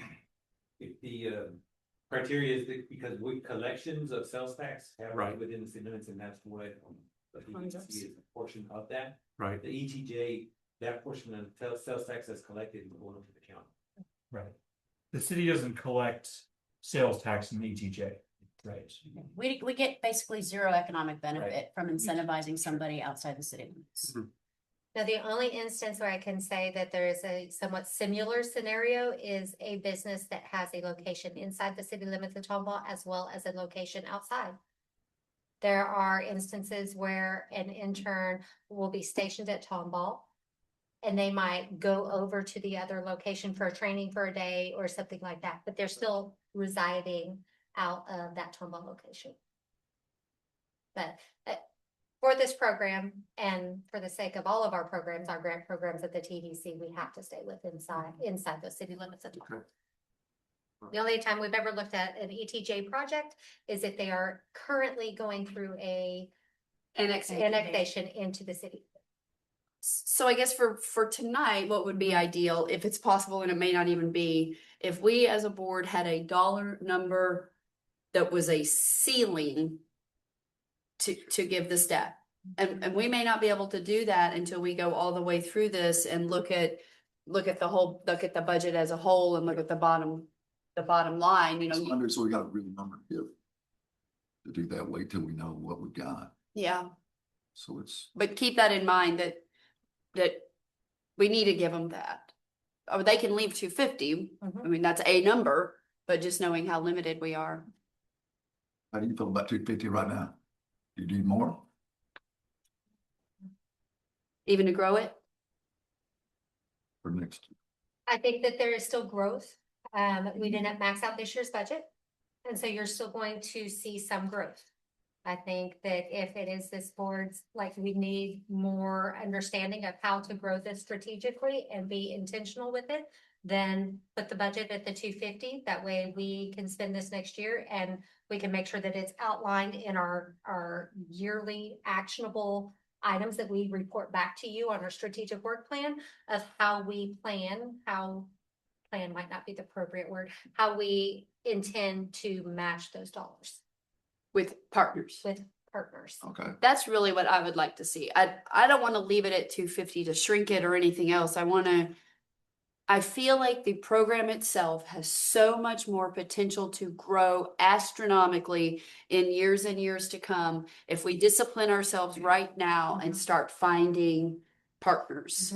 And I feel like the best way to do that is to not expand the budget too much, but then to say, well, we want to double it. We want to double the project. We want to double the program. The only way to do that is to get the dollars matched, because as huge as I think this could be, the EDC is not going to be able to continue to fund it forever. Right. So why not start now? It's building so much momentum and it's amazing. Absolutely.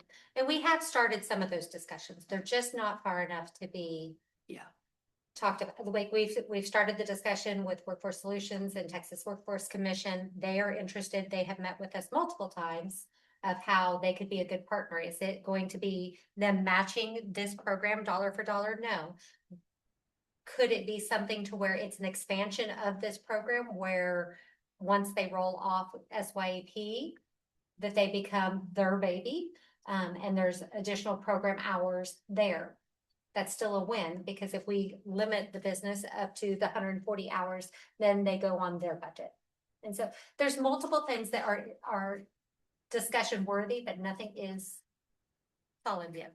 For discussion purposes, next time, could you tell us how much money would be if we were to increase the program to 100 students? In other words, you were at 64 and you said we could have gone to 92. So if you just capped it at 100, what's the dollar? 100 Does that? full-time. 100 full-time? Yeah, what So- does that represent? You have to do it now. Just do it $270,000. next I was time. like, $270,000. yeah, so right? $15 times what, 240 hours, 280 hours. 280, so 40 So if we times program goes up by 100, 30%, $400,000. what does that represent? So it'd be $420,000. That's So what I was fine. saying, we'd have to add. I was Yeah. math calculating what I thought we had to add. So total 420 would be 100 full-time interns. That's not, Fully funded by the EDC. okay. But for next year, 250 is good. Make 250 there. I just like it. Okay. Or 260, because we did that this year. I had to throw it I in. love her negotiating skills. Saying. Well, I was actually thinking 260, given that you had already had to Yeah. come back to us and ask to get to 260. I mean, I can pencil 260 in and see how you feel about it on August 3rd. See how that number feels. Well, let's keep going down. 250, Okay. 260. So for property acquisition, we put a placeholder of 500,000. We really need direction from the board on that. Our current budget has $1 million in it. We haven't funded anything or purchased anything this current fiscal year, so projections for year end are going to be 0. But really need to know if you want a placeholder in there for any property acquisition that might. Without a doubt, we need a placeholder in. Yeah. And are you comfortable with the 500,000? It may be a, It probably needs to be a little more. What What do you think, Tom? What can $500,000 get you Tom, today? how much do you want us to I think spend? it's a corner spot somewhere, about 400 feet. Thinking of a triangle with Cora Huff Smith and Cherry. It's 2.675 million. That is that the right price for that? Or is that over? It is Okay. 2.6. I know it's not the right price, but it's 8.75 acres. So is that it's fairly priced? No, it's a little high. That's what I'm asking. It's Yeah. high. We'll let Tom tell us that information, but I think it's high. But to get a piece of property. No idea. Yes, you do. That's what you do. Do the magic, Tom. Do the magic. Solves a lot of woes. Okay. So I need to some direction there on the amount, what you're comfortable with. Moving along to Old Town projects, we put a placeholder of 705,000.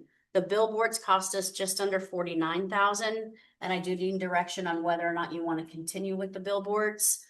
Banners, those are the pole banners, the light pole banners that go up. Those are about $5,000. And then a carryover of about $650,000. So when we did the alleyway project, what we couldn't complete is some of the lighting and the landscaping. And the reason for that was the center point pole relocations.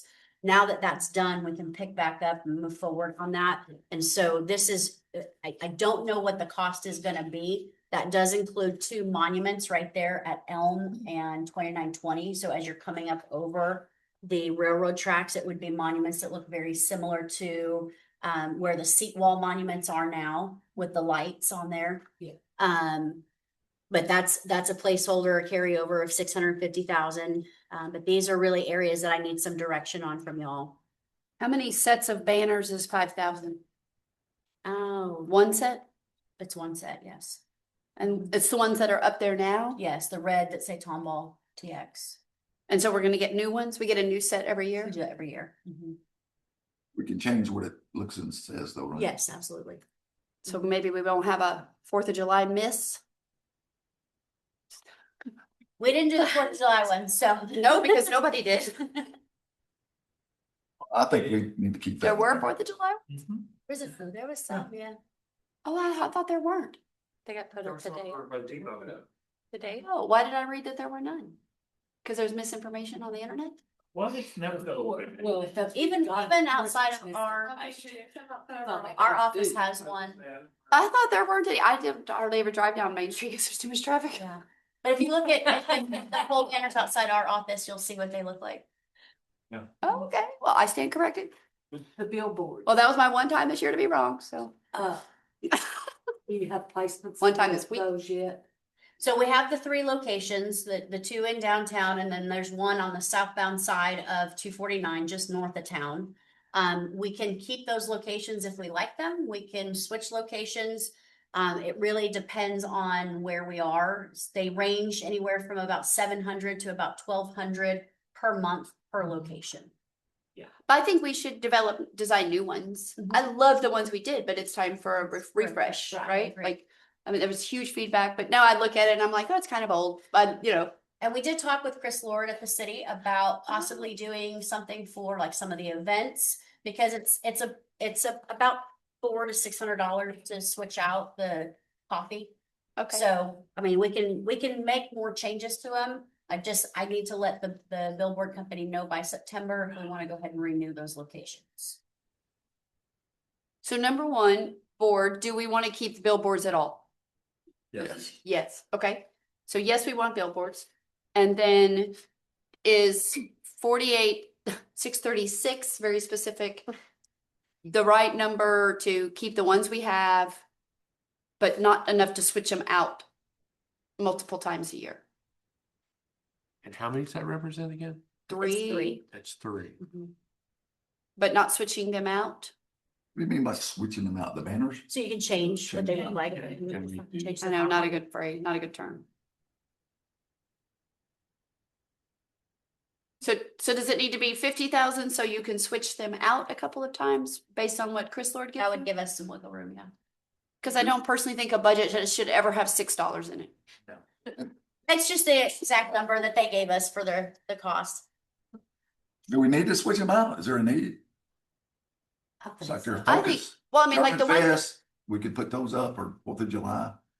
Maybe put another 10 grand in there for 2 changes for big ticket items that we do. but it's only $400 to switch, right? Yeah, it depends on the size of the Okay. billboard, so it's like $400 to $700 depending upon, the bigger billboards obviously cost a little bit more. The ones that are there now need to be switched out. So we have 3 and we need to design new ones. We need to come up with new ones and just get some refreshed. Okay. So that's one That's switch. $5,000 ticket. That's included in this, so that's new No. copy. Banners are on Main Street on the light poles, Gotcha. unrelated to billboards. Okay, well, at a minimum, we need to just make it 50 so that it's a round number because budget should be round. But if we, okay. And alley enhancements, that's not optional. that is what it is, or there's optional items in there. I don't have the full cost yet, because it has not been designed, so I don't know what the cost is going to be for the light poles and the landscape. Okay, so forget about the amount. Let's look at the items in parentheses, right? So landscaping, lighting, and monuments. Are you asking the board to say, do you want to do the rest of these alley enhancements for landscape, lighting, and monuments? Or are you saying that is a carryover, we've committed to it, it needs to be done? I don't know the exact dollar amount, but we as an EDC are going to be doing landscaping, lighting, and monuments next year. We did initially commit to it. Okay. We approved the contract for that. What happened was, because of the issues with the light poles and not being able to really work around them and not knowing when they were going to move them, we pulled that out of the contract. So Gotcha. yes, it is optional. If the board doesn't want to go forward with that, we don't have to. We are not under contract. It was part of the original and it got pulled back. But we committed to the city to do it. Yes. So we're committed to a degree. Yes. Not contractually committed, but we are at least somewhat committed. We have said this is something we're going to do. It was part of the alley amenity project as a whole. That the board approved several years back, and then it's just taken a while because Center Point's. Yeah. So are we just pushing the 650 forward each year? Is it just dropping out of one and moving to the next? The amount's changing, The amount's going up? going down, because as we Okay. knock off pieces of the project, then it. Yeah. What did it start out at? Do you recall? I think we were at 1.1. So we're at 1.1 and we've done half the project, Okay. and then now we're at. So we don't really have a choice on this one. Not really. No. Not really. I know the amount you're still working on, and so you just, because it's got to have something in Yeah. there. Okay. Okay. Property acquisition. Everybody kind of said 500,000 isn't going to get as much. What do you want them to put in this next round before we see it again? This may sound insane, but I'd like to see something like 5 million in there. That is insane. It is We're insane. going to need to come down off of that. The voice of reason to your right said 3. We go and decide to go get that piece of property we just discussed. We're hitting that number. We're not going to be that high, but we don't need. Maybe 2.5. I don't know. 2.675. $2.75. You can get it for 2.4. Tom's on his phone. We just committed you to get that one property for 2 point.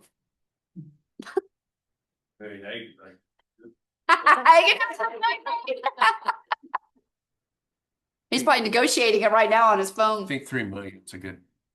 Yeah. Okay, so let's put 3, but then we need to also keep in mind when we get to the bottom of the budget, that's a number we may have to revisit. Right. Okay. Okay, so 260 for summer youth employment. Heard it. Okay.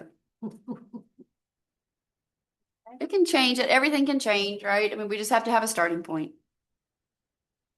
Okay, so for the 50-acre South Live Oak complex, we put in a proposed budget of 600,000. The breakdown for that, these aren't all things that have to be done. So keep that in mind. These are just things that will need to be done in order to develop that site, but these are not things that all have to be done at one time. And so this just gives you a breakdown of costs. We talked about a highest and best use study at the strategic planning session. Cost for that, we ballparked about 50,000. We do need to replat the property. It's several different legal tracks that need to be replatted and cleaned up. That's roughly $40,000 to $50,000. If we wanted to do some of the civil engineering for the infrastructure, particularly the lower end where the detention pond is, we've got an estimate of about 330,000. To do a traffic impact analysis, we're looking at about 75,000. There is some pipeline coordination because there's pipelines along that property. So we've plugged in about $25,000 for pipeline coordination. And then just other unknown, because sometimes when you're dealing with property, you just don't know what you don't know. So we put in a placeholder of about 70,000 for that. So like I said, these aren't all things that have to be done or have to be done this year, but it gives you a general idea of budget, what that would look like. Do we need a traffic impact study? Because we don't know what we're going to do there yet. That I would say we do that after the highest and best use study. The But highest and best use study needs to tell us, at least help justify the business park component in order to move forward and then do the TIA. Just seems like the traffic impact would be better once we tell them, once the highest best use study, we figure out what we're going to do. Yes. So how long generally would you expect from RFQ to finalization, give or take, would the highest and best use study take? Like how many months? Probably 4 to 5. 4 to 5 months. So if we do if we approve this budget and then they start pressing forward, because that's almost what has to happen first, is the highest and best use study needs to happen first and foremost, because nothing else really needs to start happening until we've done number one.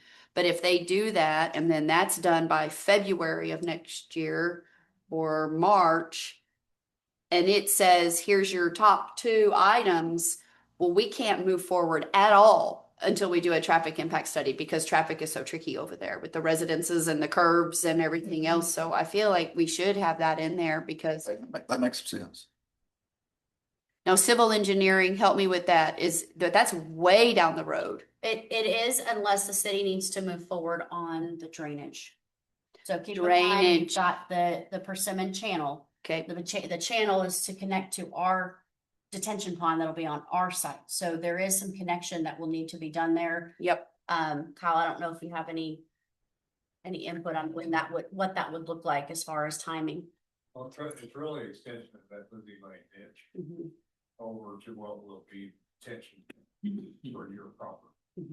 And the timing on that, we're waiting on a grant. It's under construction. It's under construction. So that needs to be done this next year. The civil engineering for that drainage is going to have to get started this next year.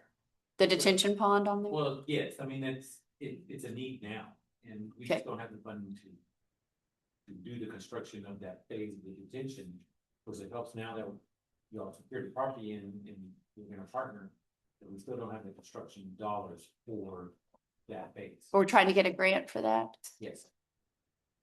Well, I think that needs to be in there, because however, if we didn't put it in and then the city said, hey, we need it, we could certainly go for a budget amendment because the city asked us to do it.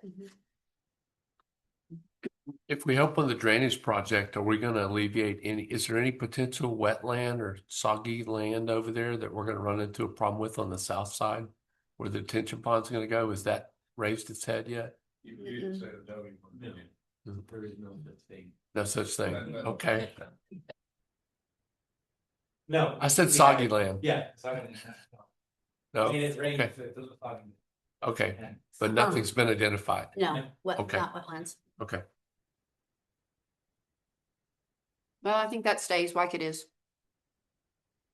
The full 600. Yeah. Mhm.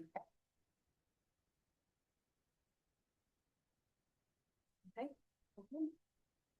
Tomball Legacy Square, this is just a starting point. So what we plugged in was $8 million, and the breakdown of that is the replat and right-of-way abandonments at about 25,000. We've got to create the plan development district, which is the zoning district for the specific project, about 30,000. That's fairly minimal. That doesn't take into account a lot of public engagement and a lot of public open meetings. So if we want to do that, then I need to up that number a little bit.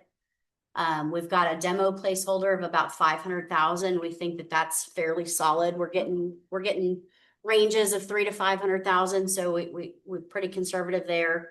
Environmental remediation, we've got a number of 100,000. The survey to do the remediation, which we have to do first, is $21,000. And so the remainder would be for any remediation that has to be done. And then that leaves design and construction of about 7.3 million. So again, this is just a placeholder for discussion so that we can kind of start talking through this. It's construction of what? 2 buildings, right? The main performing arts center, and then the Chapel. interior demolition of the chapel. It would not account, I don't think we would have enough money in here to account for full redevelopment of the chapel. Okay. Gotcha. But demolition of everything behind it and inside. Gotcha. And we think we'll be at a point somewhere in FY27 that we'll be able to go to move forward with design and partially construction. If we did a design build contract, we would need to have the full amount allocated for it in 27. Got it. Because you can't enter into a contract for an amount unless it's in the budget, even if you're not going to pay it till the next year. Right. It's tricky. Even if you enter into a contract with payment terms that exceed past your fiscal year, you cannot enter into that contract unless the full amount of the contract is in that year's budget. That's how we've always done it. Because it's a commitment. Is that right? Dang.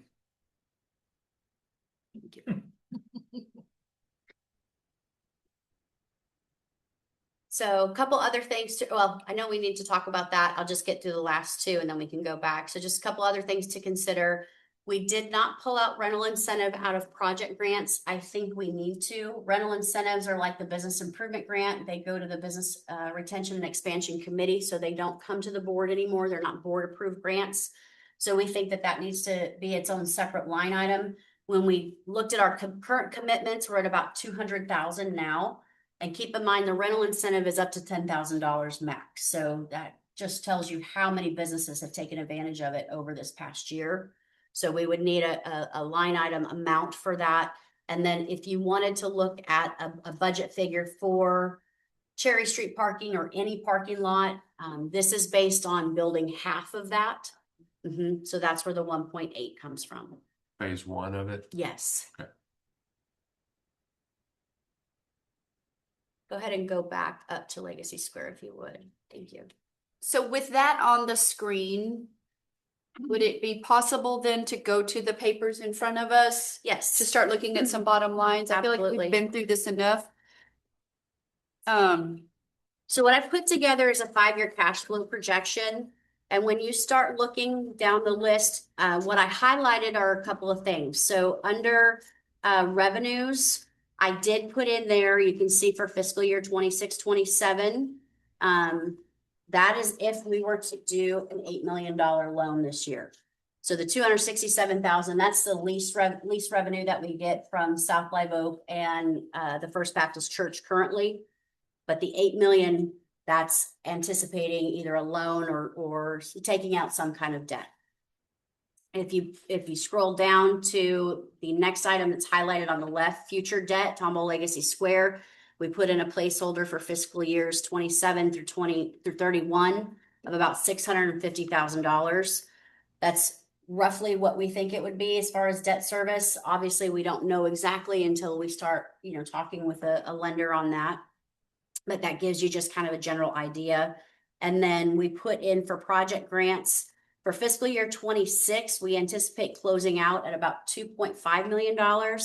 But for fiscal years 27 and 28, we are anticipating 7.5 million. That's when the 4 million for the utilities should come out, as well as any other costs for the property acquisition for the city. We don't have the remainder of the expense for the trees until the following year, because they won't go in until obviously after the road is constructed. But that gives you kind of an idea of how that breakdown is and why we're showing $7.5 million for fiscal year 28 for project grants. For Old Town projects, obviously the 705,000 that we just discussed for the alleys, the billboards, parking, and then the 1.8 million plugged in for phase 1 parking. And keep in mind, all these can move, all these can change. These are really just for discussion to give you a picture of what this budget could look like. Again, the $8 million is plugged in for Legacy Square.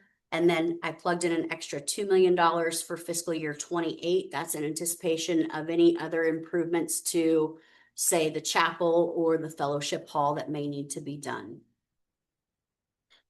Are we under the same guidelines? We can't put any of this up for bid? No, we do bid it, yes. So Kelly kind of just explained it, but I just wanted to let you guys know, if you look at the 5-year outlook at the bottom line on the 26-27 column, it shows $24.7 million. If you go to the smaller print landscape page, which has a whole lot of detail in it, and you go to the very bottom of that, it shows ending fund balance after the 27 budget, which is the same thing as the 26-27 budget, of 8.3 million, right? Not the same number, very drastically different number. Yes. And the reason is because when you're looking at our budget as a 1-year snapshot, it has to have, like, project grants is 9.5 million because it has to have in it all of the committed amounts. But when you have the benefit of then looking at it as a 5-year forecast, then you have the added benefit of being able to see, well, we're probably actually going to pay out a bunch of that 9.5 is actually going to be paid out next year. Right? So that's one of the swings, and it is hard to go back and forth, but which is why the 5-year outlook is so important. And then, of course, the other reason that number is so different is because she doesn't have an $8.3 million loan in the up and down one. This one does not have an $8.3 million loan in it. The reason that it needed to go in the 5-year is more important because then she needs to start showing the debt service in future years. Just wanted y'all to know that. And then one thing that I've always talked to them about, that I've always kept in my mind as I'm looking at this and trying to think about this current year, just so y'all know what goes through my mind, is 5 years out, what number am I comfortable with being that bottom right number? Yeah. I have that written down. What is your number? Well, I've written down that as a board, I think we need to discuss what our minimal net balance amount needs to be, so we have a stopgap measure. Because if you look at the income on this, everything is going this way. It's going down, and we're getting more and more requests from the city. That's going up, and we're looking at more and more possible development with purchasing land, the other stuff. I hate that we are going to go into debt, that we're going to finance something. And now I understand why we have to do it from what you just said. So if we pick a bottom line, then we can just say, sorry, our bucket is full. If that bottom line is determined in advance, then it's not an emotional decision. It's just Exactly. It's just math, right? It's, Everybody's got a stop line Mhm. that you just don't want to go past. I've been on the board a year and a half. We were sitting on 30+ million bucks. Right. And now I'm looking at 5 years later, we're down to 9.8. That is a huge runoff. Right. But we have 26 right now. And we don't have to do that 8, right? I mean, Yeah, we could we pay it. could sell it. And we put revenue up top. I will say one thing that would be included in this come next time is we've asked David to give us a list of any proposed projections that would change this 5-year. So anything that they have on the books that we are not aware of yet, that they could be potentially looking at coming to us in the coming years. That way, this projection gets a lot closer because we can project out and be as intentional as we can, but without knowing the other factors that are going to be coming at us. This doesn't It's hard, count. it's hard to do, Yes, but It's yes. So like a great example, which is one we all wanted to do, were the trees. Mhm. Right. So when we put together our budget a couple of years ago, that just wasn't on the radar. It wasn't on the radar for 5 years out. We just didn't have that 1.5 million. But then it was proposed and presented, and we said, well, yes, that's a priority. Let's do it. And and that's not a bad thing. It just, you're sitting here looking at a 5-year forecast, and to the extent there's anything, that the crystal ball has that could add to it, and the trees wouldn't have been on the crystal ball, but now they're there, right? But just if you happen to know, I think is what we're saying. Yeah. No, actually, and it helps us too, because again, even we're focused on mitigating our factors, property tax and, utility rates and all those type of things. And so it's good to know where the plan is for the EDC, because we don't want to assume nor put too much burden and affect the projects and the outcome that you guys want. obviously we're not against helping the city, No, right, but it's. but I want something to where, we're at the base. So what's the floor? 10, 15? 15? I would like to think about it more because it just kind of hit me Okay. and look at the percentages then 5 years ago, the Yeah. percentages then, kind of like an average of what we've spent. I mean, Legacy Square, of course, is an anomaly. I don't Right. see happening. It's kind of a one-time deal. Yeah. But the But odds, realistically, the odds, it looks like we're at 25.5 million, a number that we kind of Legacy Square. The odds are actually selling what I think is going to end up being there for 25.5 million. How are we at? It ain't We're gonna- spending 25.5 million on this? Yeah, I'm just doing kind of in my head, the design construction kind of deal, and 10% of And I that, think that's it. That's the That number. is- That's it. that's total everything. That's what we're projecting, and that's roughly Plus an additional 2 $300 next a year. foot. Plus or minus, it's about 10 million. Yeah, so I think 10 is the max. Okay, that makes me feel so Yeah. much better. Yeah. I was like, where did 25 come Not from? pitching Yeah, that's 25. where did we get that number from? 'Cause No, We're not going to 25, we're at 10. I'm pitching the 8 and the 2. All right, Mhm. thank you. So I totally understand, Danny, that saying I need to think about it more. We need to give them something because we've got, what we're between today and August 3rd, we as a board are not meeting again, but the EDC has to present something to council. So you're welcome to go meet with them independently and try to back into a number.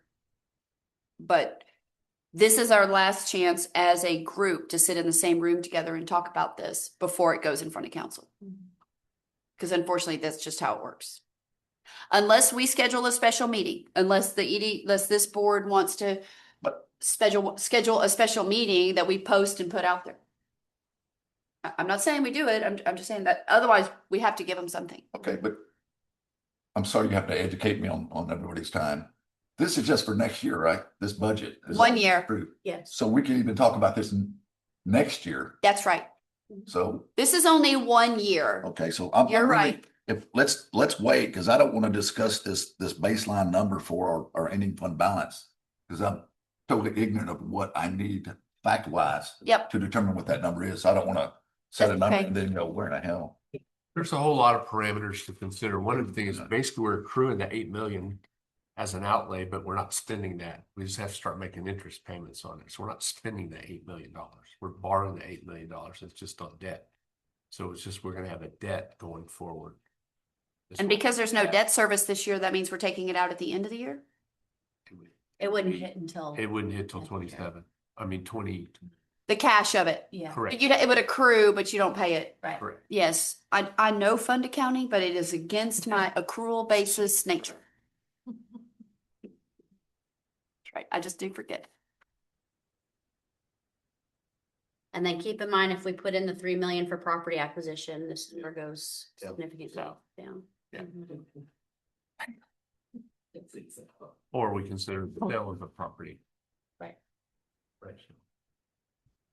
But right now, the proposed budget that's out there is ending the year at 8.3 million. But we won't, because all that gross grants will not pay out. Right. Like, it's so strange that we would literally have to pass a budget showing that we're going to end the year at 8.3 million when we are absolutely not going. It's going to be much, much higher than that because all those grants are not going to pay out because they won't finish. Since you're only really doing a cash flow model here, That's right. can't you come back and do those as a gross and a net to see what we're actually spending versus what is a carry forward?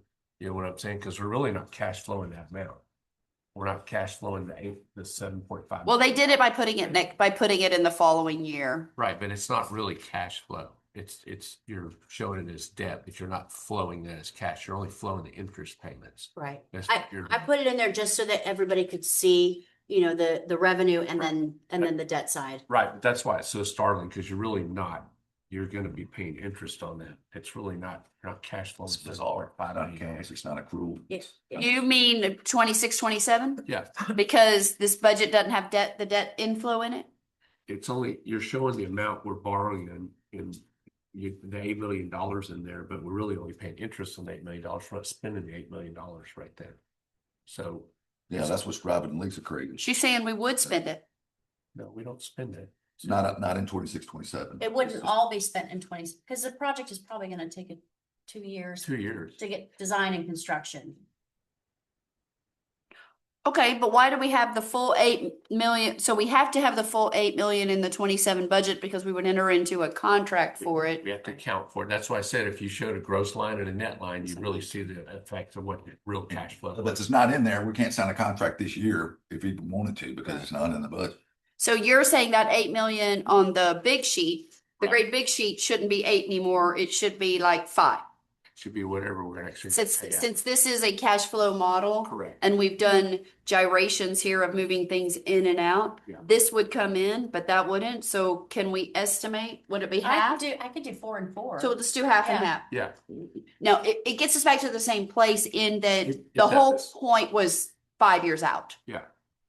Yeah, I'd almost rather see a balance sheet and profit loss statement. I know, but That's as a, exact. I know, I just said that. yes, that's what I would prefer, but that's not how fund accounting works.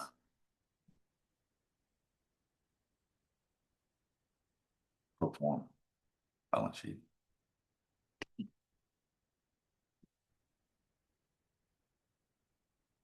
And then keep in mind, as you look at the revenue side, we're not showing any additional revenue for leasing out Legacy Square.